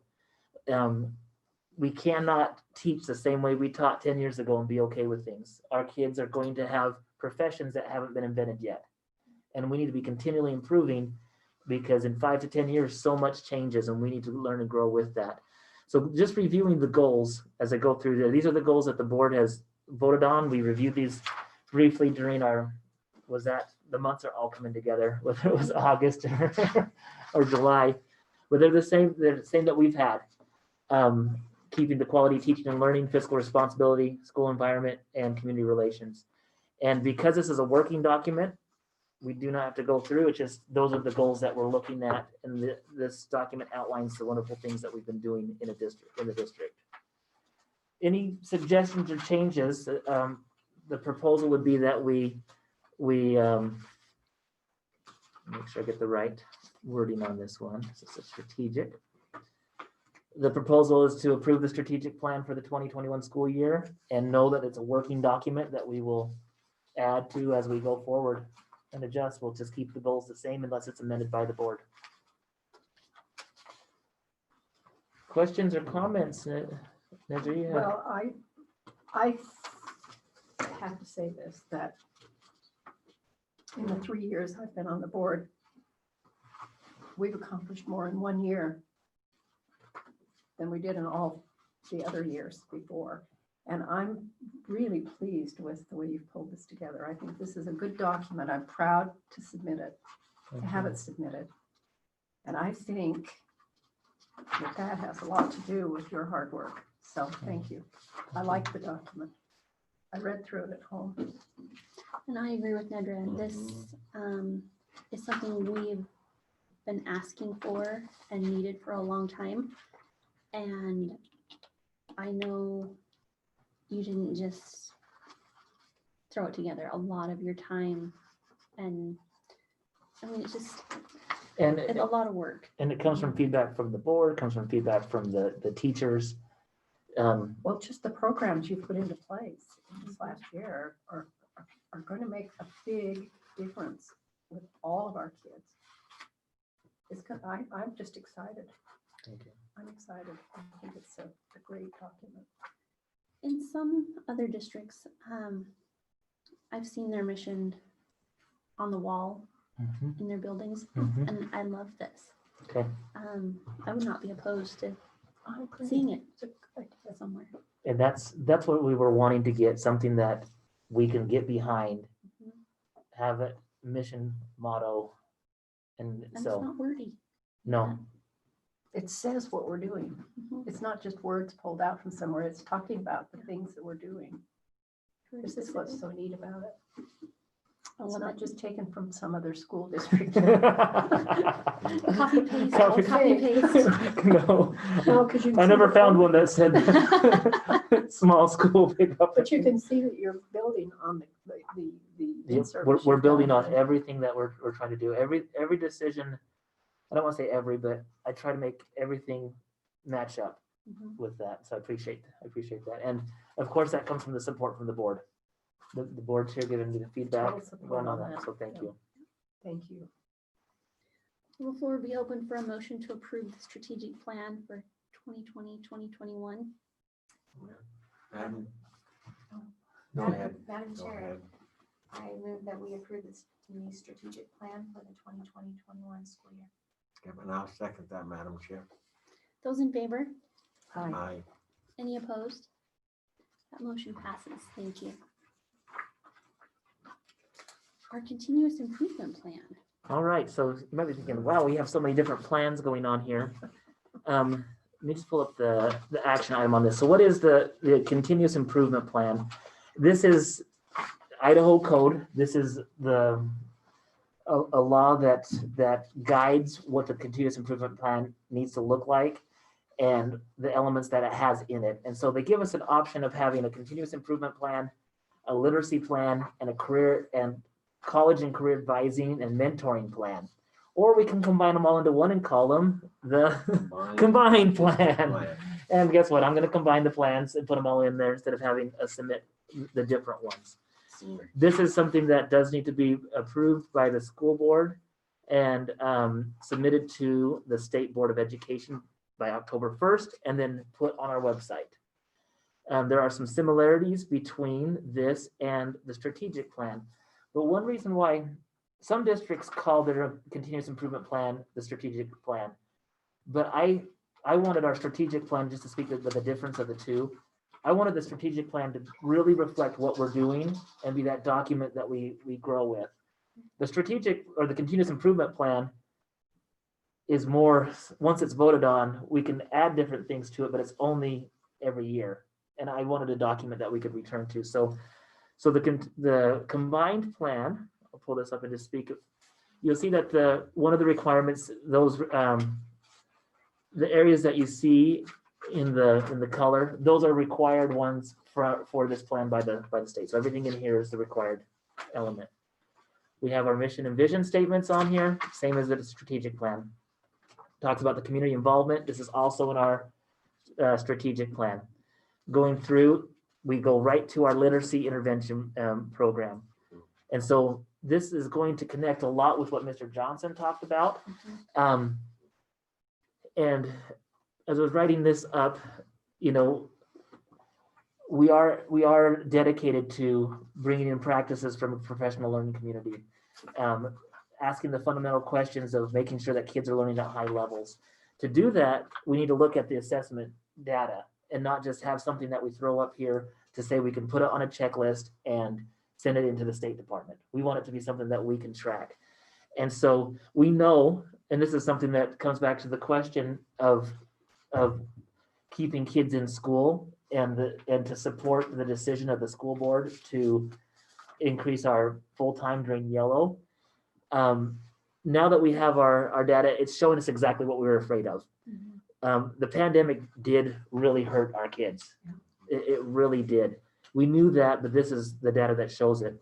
In the IRI data that we have, tier 2, so basically you have below basic or tier 3, the lowest portion, and then the middle section.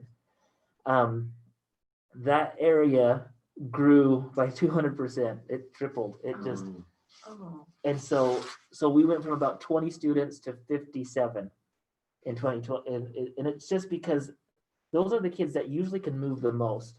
And I'll show you more on that. So as we go with that, we look at the data, and this data is from this year. And yeah, feel free to come around with that if you need to see that. So if we just take our kindergarten, for example, August of 2019, as students came in, 40% were on benchmark. This is right at the very get-go. So kids coming into school, they already have those skills. There was 20% of them that were right in the middle, the tier 2, and 40% that were like, oh, we really need to give some serious interventions to them. This is also prior to having 95% and just having the interventions that our wonderful teachers have done in the past.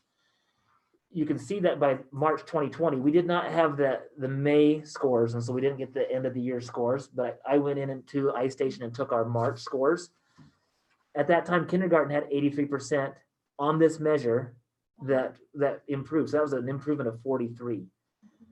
You decreased that one to 8, and so you can see that this is pretty positive with that. As we started the school year, and I don't know if this is because kindergarten's a little bit different. They don't always have the same experience as a first grader, but they're coming in lower than they were previously. Looking at the 51%, first grade was about the same, but it really, really gets concerning. Second and third grade was the one. 67% in 2019 to 35%, a drop of 32. Third grade, 65%. They ended at 78% last year, coming in at 41%, a drop of 24.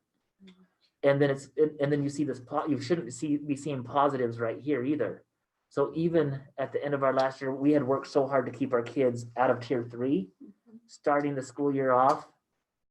This just here, you can see why when Mr. Johnson was giving he's passionate, but we know we have a plan to address this. I'm not just presenting this to say, oh, COVID was bad. No, I'm saying COVID was bad, and this is what we're going to do to address it. And so this plan, we'll just outline what our goals are going to be.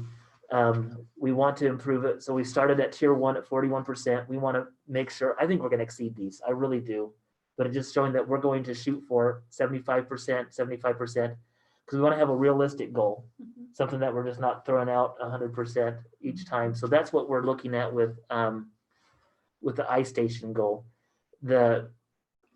We decided to change something and make it more authentic to what we're doing, and we added a second goal. This one was not even necessary, but we wanted to track the 95% reading program, something that we can come back and report on, because this is what we've invested in as a district. This is what we're going to do. And so we don't know how our kids are going to be at the end of trimester 1, trimester 2, or trimester 3. But Mr. Johnson and the teachers do take accurate records, and this is very prescriptive. So we want, for 95%, our third grade students to complete skill 9, 70% of them to be out of skill 9 this year. Second grade students pass skill 6, and so we're going to get kids. So we're looking at the different skills that are built on with the 95% program. So you can see that this measure will allow us to track the 95%. Question on that? No. So the rest of this, I'm just going to quickly go through the literacy plan. This just talks about all the different things that we're doing. The program description, how many minutes of instruction they're going to have, how many minutes of 95%, how we bring students in and out. This just goes into a lot more detail than what Mr. Johnson brought up. It outlines the research-based intervention materials that we have. iStation reading intervention is our computer-based one, and 95% early reading interventions are going to be our hands-on. We're going to use both of these programs, not just rely on the computer-based. It's going to be computer-based and the other. We'll still continue having Waterford. My kids love Waterford. Having that one, it's a great program for our kindergartners and our first graders. And then you can just see that we'll have the different ones throughout, but it's going to focus mostly on 95% and iStation with that. Talked about the assessments that we give. Mr. Johnson talked about those. And then this last part with the comprehensive literacy plan alignment, these are just sections that we have to make sure our plan is aligned to the state comprehensive literacy plan, and these elements allow us to do that. So that's the literacy portion of the plan. The last part, I think I went too quickly on that one. No. The last one on the combined plan is the college and career advising model. This is where our model has our school counselor, Mr. Guimar. He helped review this and went through. Just talked about the areas that the counselor will work with, helping the kids get ready for college, making sure they're on a career path. As I've talked with him, there's things that he's going to want to strengthen with our actual career plans with the students, taking the time to meet with them and helping them out with that. And so in a nutshell, I'm going through that quickly, that just goes over what we're expecting kids to have during each grade. And these are similar, but Mr. Guimar added extra things to what we had last year, so should be just fine with that. So any questions on the combined plan? That's awesome. All right. So If there's not any, before we open for a motion to approve the combined district plan for 2020. Madam Chair, I'll make a motion that we approve the continuous improvement combined plan for 2021. Is that correct? yes, it is.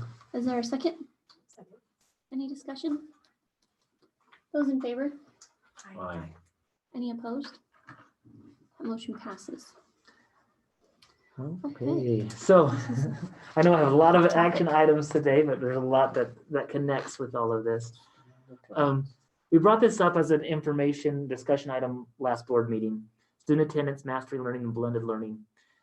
Let me pull up the action item. So what this means. So Idaho Code 33-16-32, and that's what I have connected to the other attachment, defines mastery-based learning and what it is. Blended learning is a learning approach that addresses teaching students in person and virtually. And really we need to be prepared for both, but they have some similarities. Both of these approaches measure student learning by showing mastery through their work or assignments instead of just being tied directly to student seat time. And so the traditional model that we've had is all of the way that we track students is seat time. We're not really tracking, did you learn it? And with the traditional method, we could have students who squeak by with a D and not really have a lot of knowledge gained on it. But because they were in class every single day, we pass them on. Now we want those kids to be successful, and one way to do that is to focus on mastery learning, looking at blended opportunities. And when I say mastery, I'm including our standards-based assessments, our standards-based looking at it just when we explore these, and our strategic plan also has goals that support these areas. But by officially adopting these strategies, the district has the flexibility to use student completed work for attendance. So what that will allow us to do is on those remote days, on days that we have that, as long as our plan is moving in the right direction, we can count attendance for that, which can be a benefit academically, but also financially for the district, because the way that the laws are set up, it's either seat time, or if a school board approves mastery learning, then I could send a document that says on this day, we had this going on, this many students completed these assignments, and instead of having students absent, this could happen on extended illnesses with COVID as well. So if we have kids who are isolated because of a direct contact, they're at home, we don't have to count them absent. They can complete the work, and it allows us to count them as if they're here. So the question Mrs. Perkins asked is, when did they start this? So I'm going to pull up the Idaho code directly. So I believe it was 2015. I don't know if it was on this one, but it's been around for 5 years or so. No, we just haven't done it. And the state is providing grant opportunities for schools to be able to move towards this. And really the key, and I highlighted a couple of things, to transition to mastery based. This isn't something that just happens on a boom, we're there. This is a transition, this is a focus. And so in that transition, and so they're wanting to ask us to create a plan, to develop plans that describe how we're moving towards that. And so we have applied for a mastery-based education grant already. I had an email that basically said, look for the official announcement that you got it, is what it said. And what this grant is it's going to be a $10,000 grant for just the initial stages of the school, and work with schools that are doing this. How are we doing on it? It's not saying, it's kind of just that initial grant saying, okay, get your feet wet on this, where can we go with it? And so we've already applied for that. We haven't had the official notification yet, but you can see at the last part, for the purpose of this, mastery based is not seat time for the students. It allows us to have that flexibility.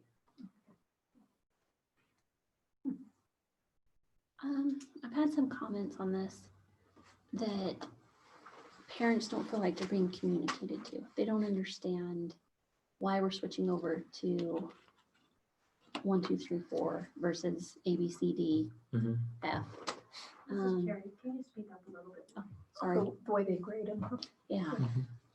I wonder what we can do to help parents understand what this is and Mhm. why we're in the transition of moving towards it. You're absolutely right that because we're in a transition stage, it's impossible for us to say, this is what it's going to look like. Right.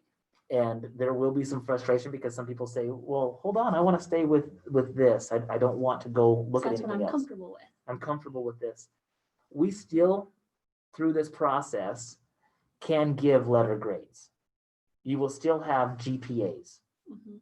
It will not go away.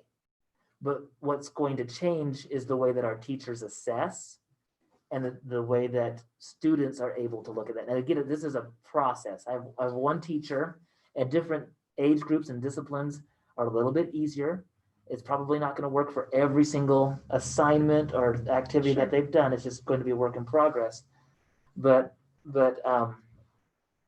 Mrs. Erickson has been doing this with her 7th and 8th grade students. So what they did is they took a unit.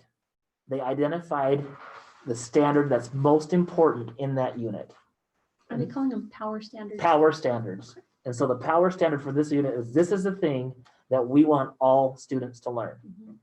And in that it was an essay that they had, and there was a rubric that they had out, and the rubric was 1, 2, 3, 4.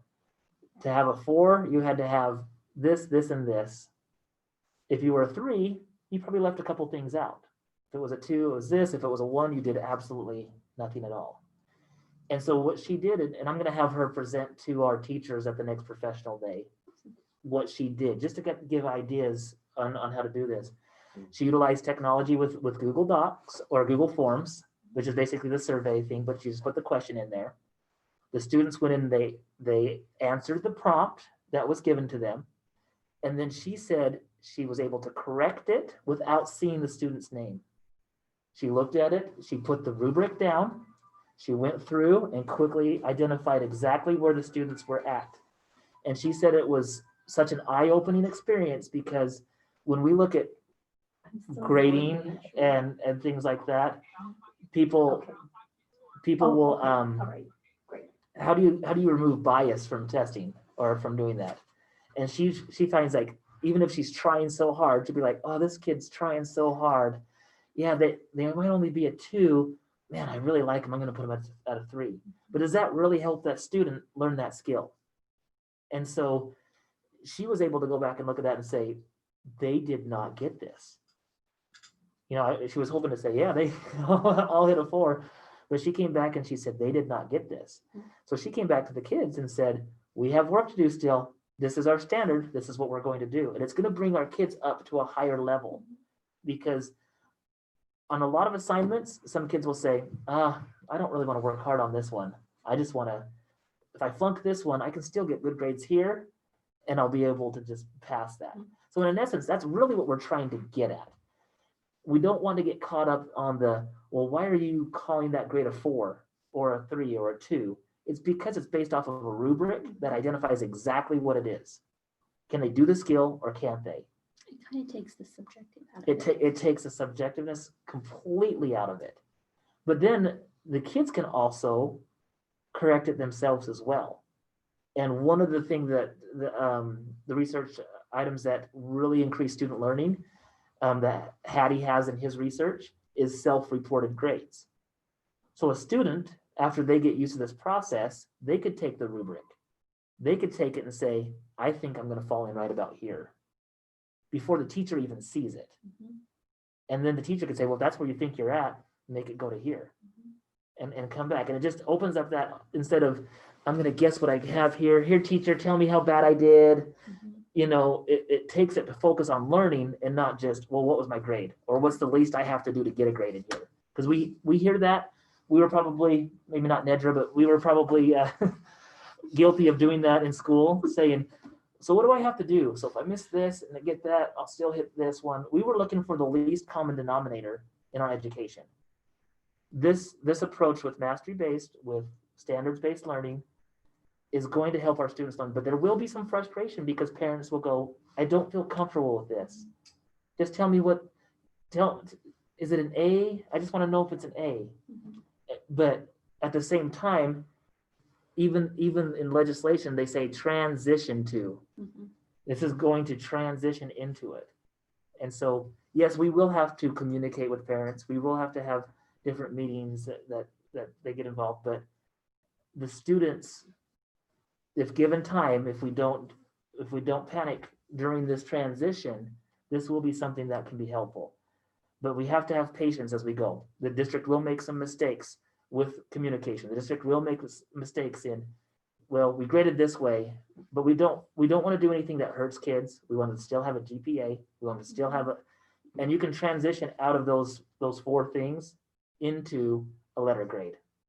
You can have criteria set in place that if students are getting 4s and 3s throughout the entire time, that would be an A. If they're getting some 2s, probably going to be a B.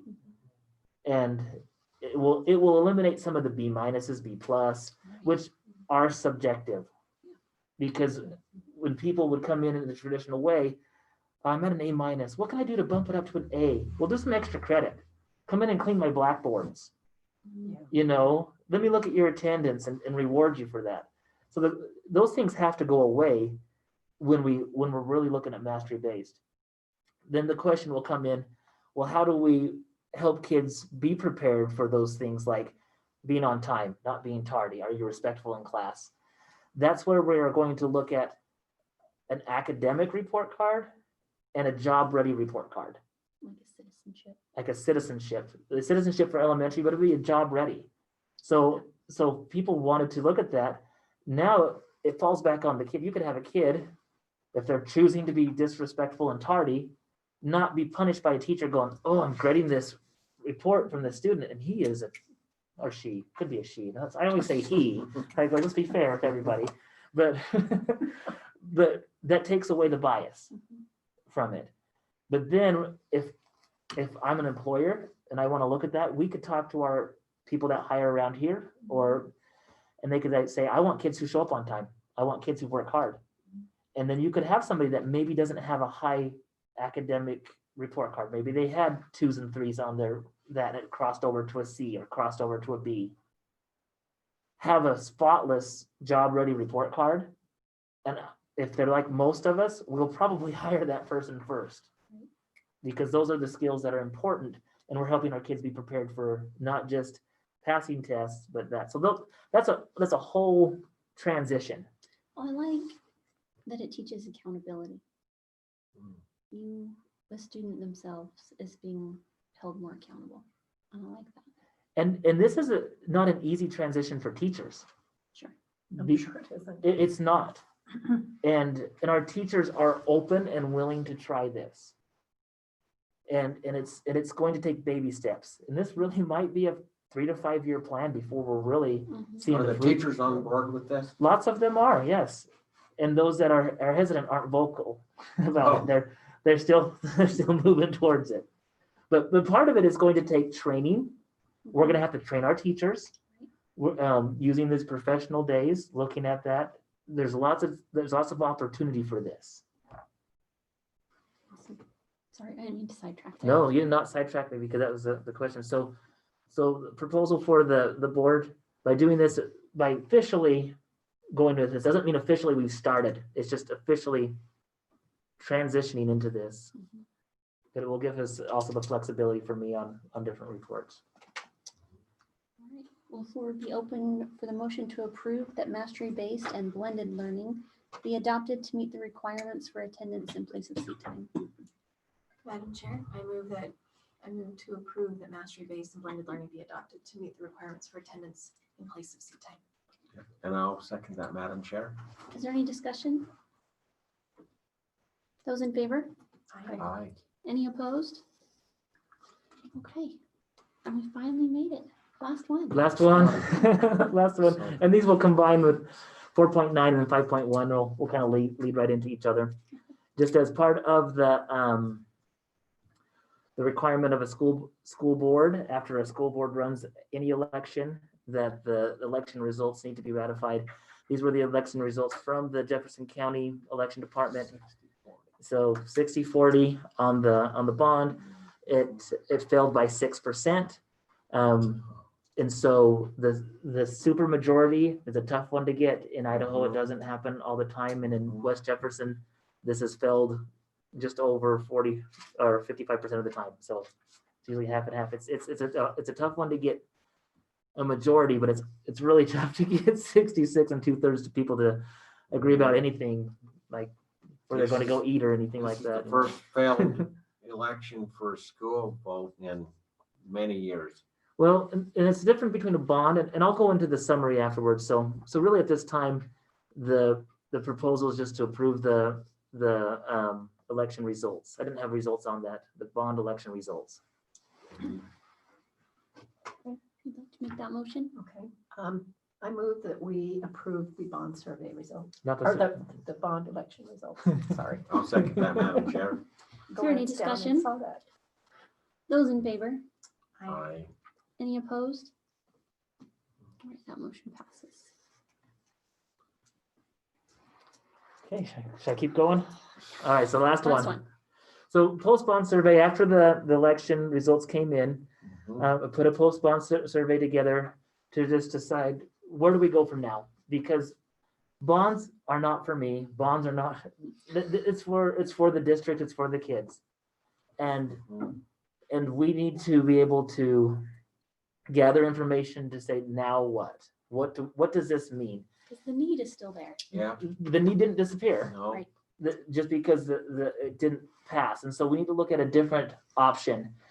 And it's impossible to come in and guess or assume what this no vote meant. It could be a lot of different things, and there were comments that I have as I look through it. Some of it was with COVID. Some people were just scared to have anything. They're worried about their businesses. I get that. I understand that. Some people didn't like the projects. Some people wanted more projects. Some people didn't want anything at all. And so when you're looking for a bond and you have any, I guess, opposition on a bond, then it's going to be very difficult to pass on that one. And so I guess the question that I ask myself, does this mean don't ask for anything else because it failed? There will be some people out there that will say, what are you doing? We told you we didn't want anything. But there's so many different levels on what somebody's no vote meant, or what somebody's yes vote meant. Right. That it's hard for us to look at that. So at the end of the day, we look at it and say, well, we still have facilities that need to be either remodeled or do we look to the future? And so the post-bond survey came out, and the colors, so the blue section was not in support of using bonds or levies for building projects and upkeep. These are individuals, no taxes, I don't want anything from that. This is from 105 responses as well. So we have to take that into consideration, that we may not have been able to get out to everybody who voted, but this was just a quick indicator of what can we do. Not to sidetrack completely, but it is so difficult to find a way that every single person feels satisfied on communicating with them on. Like I went to 3 different board meetings. We have YouTube live. We were talking about this for, a long time. And even on some of the comments, people were saying, I voted no because of this, but there was things that were explained during the bond meetings. So it's like, That's frustrating. it's one of those things that you still have your right to vote, but it's one of those things, again, it's not a personal attack towards me. It's not anything like that. You have your right to choose whatever you want to. But here's what was the interesting part as I look at this. 65% from this survey said that they're still interested in supporting bonds for new projects along with remodels. That's still not 66 2/3, but there are people that are like, I like your school, I want to keep it up. This 25% was interesting because it was in support of models and upkeep only. Yeah. So if we would have ran a bond for just remodels, it would have passed probably with 75 to 80%. I don't think it would have been 90, but it probably would have done that. So I guess we look at that. That brings the questions, what now? And these are the questions that I'm just asking. I don't have a clear direction of where to take this. And I don't think it should just be the board. We need to have the input. But is it new projects or remodel only? Like, what are we going to do? And the parts that, and this could be, we could go into this a lot more in the future. I think I just want to briefly touch on this tonight since we've been here already for a couple of hours. But what do we want in our district? This is what I'm putting out to those that hopefully are listening at home, because we have one person in the audience still. 10 at home. Hopefully they'll watch it later. What do we want? And as we remodel different parts, does that strap us from potentially looking at new?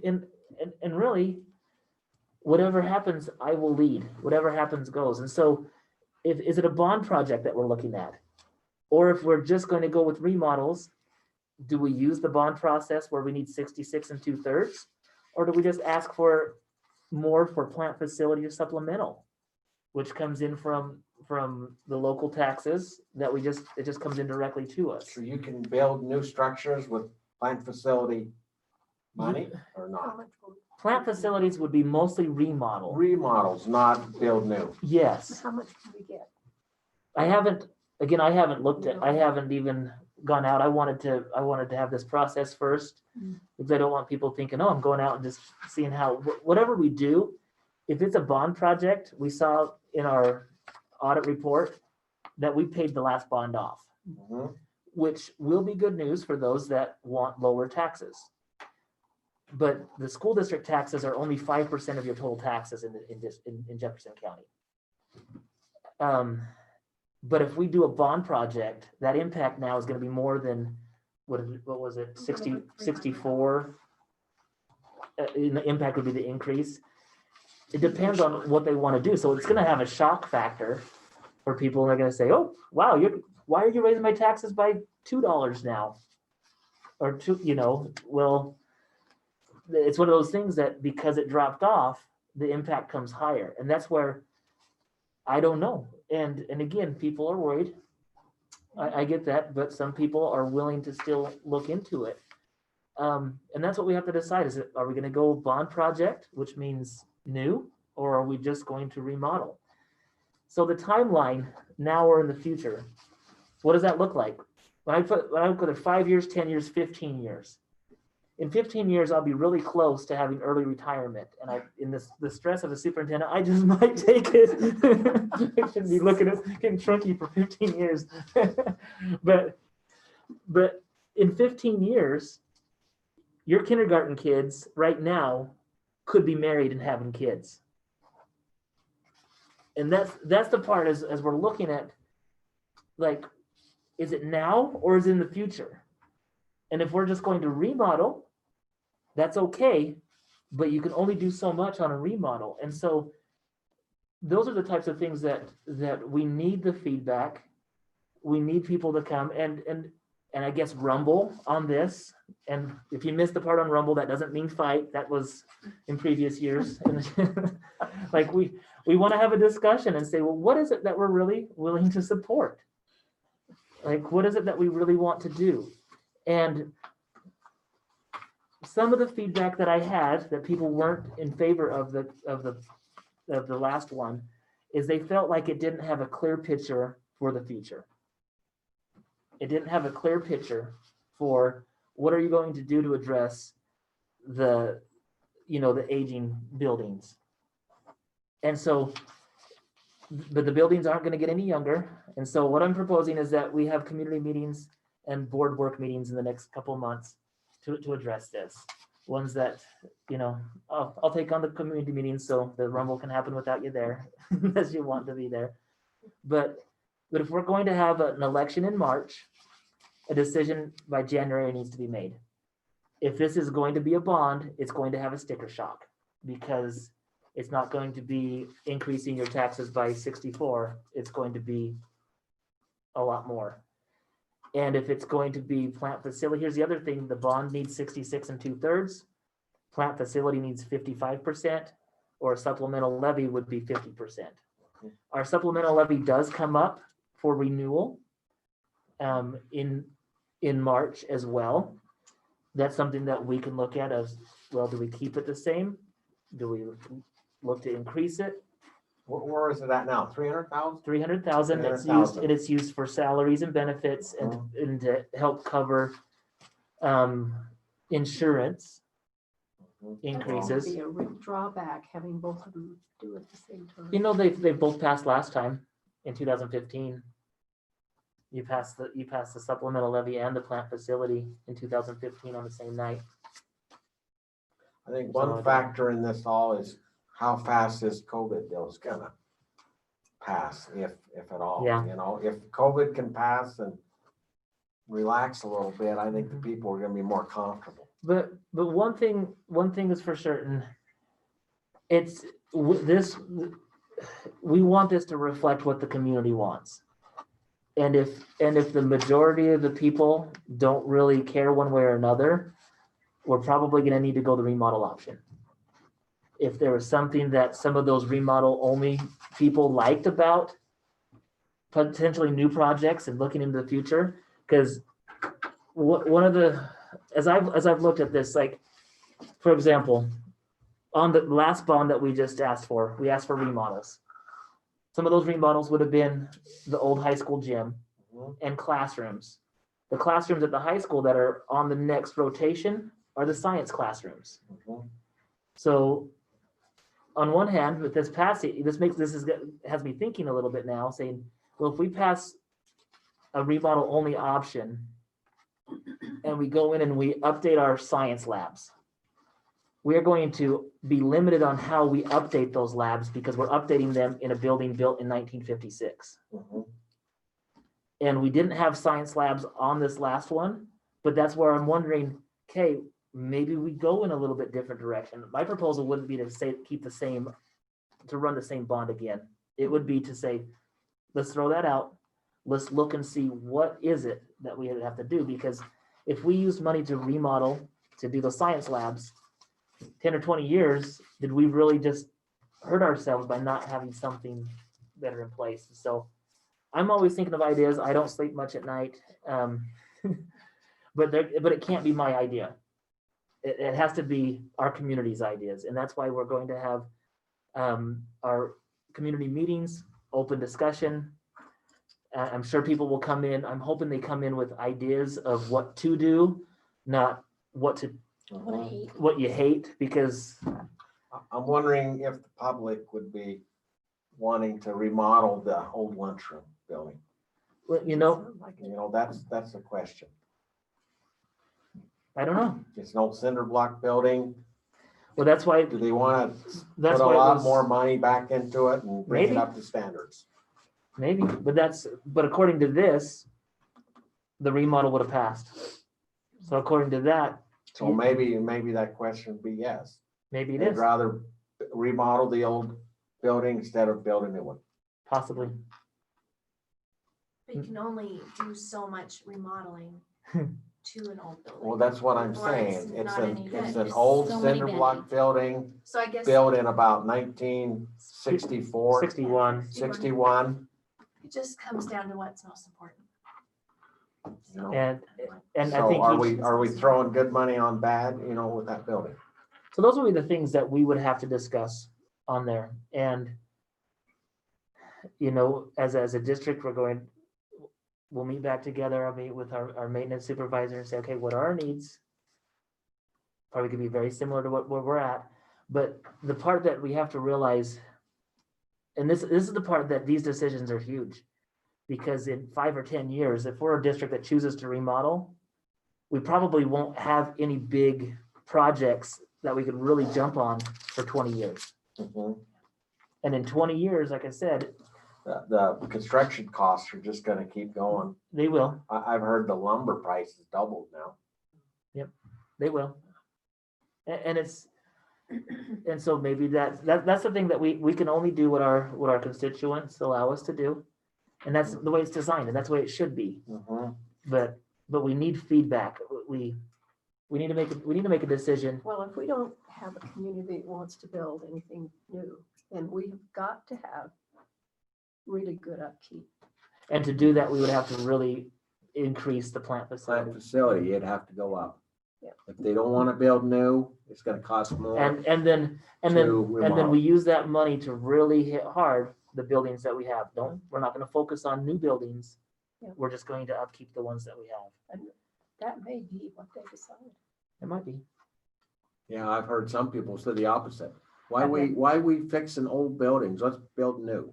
How Well, many that's- times have you heard that? But that's the difficulty of getting 66 2/3 people Right. to agree to the that's same the- vision, Not everybody feels that way. you know. Lot to think about. So lots to think about, but Madam Chair, that's my report on the post-bond survey. I'll be putting together some community meetings to discuss this with a timeline to keep our eye on March for whether it's a bond or whether it's increasing plant facility. That's going to be really kind of the direction that my recommendation for the superintendent, but the actual projects and the direction that is really depends on this process. Sounds good. All right, the floor will be open for a motion to adjourn. Do I not get 3 minutes tonight? I didn't see a paper. I'm Where's throwing your one out paper? there. Oh, We left it out there on that table. So. We kept, oh, I'm glad you stuck around then. Yeah. Oh, yeah, I'm not leaving until I get my. Had my 3 minutes. Okay. Oh. Oh, Sorry, normally they get handed to me, or this is Terry. Oh, so- okay, all right. oh. Sorry. Okay, that's okay. It's been interesting. Okay. Well, Mrs. Elliott, go ahead. Oh, yes, thank you. Yeah. Listen, y'all, I know y'all are caught between a rock and a hard place here. I think y'all are doing an admirable job. And I want to congratulate y'all on such wise spending, because I was looking at the report, the financial report before y'all came in, and that's pretty cool. I am, my concerns before have been the low reading scores, and I'm thrilled to death about this new program that Mr. Johnson and all. I really look forward to seeing, results from that. Did y'all know today was Constitution Day? Well, did we have a program or anything at school for that? Do the kids know? I was in my office working on school Okay. board items, so. To me, this is really important. I mean, the whole basis of our country is based on this Constitution, and I think it's important that our school highlight that. And I think we should have had some type of something. I looked on the website, I looked on the marquee, but there was nothing about that. And I kind of like for us to keep that in mind, you know, on important dates. I mean, this is a federal holiday. But since y'all, you know, forgot it, basically, let me tell you a few things about it. It was signed on this day, 1787. It's only 4,400 words long. It's the oldest and shortest constitution in a major government in the entire world. But it's one that many other countries have based their constitutions on. Just a fun fact, in the Constitution, the word Pennsylvania is misspelled. You know, that's kind of funny. And you'll never guess who did not sign it, but Thomas Jefferson did not sign the Constitution. So I thought that was a really something that, you know, most people would not know there. Anybody know how many amendments there are? There are 27 of them now. 27. Yeah. Okay. And today, another point I wanted to bring up. Today, President Trump announced that he's establishing a commission, and it's going to focus on patriotic education. And apparently it's going to be signed pretty soon and all. And of course, this is an initiative I guess we're going to have to jump on. And I would really love to be involved in this. So when it comes down to actually us doing something here in this district, please involve me. I had a parent ask, and I don't know anything about this because I don't have kids here. If the buses are running on Wednesdays, the day off for athletics. And they wondered, why aren't the kids in school if this is, if they're running them for the sports activities and all. Of course, having been here at the last board meeting and realizing we're having to somewhat comply with the Eastern Idaho Public Health District, I know that, but I know why, but that's something you might address, one of these parent letters that y'all send home. And do you know yet how much money West Jeff will get from the governor's monies that's coming down to us? You don't know? Not yet. Okay, all right, that's all I had to say. Thank you. You're welcome.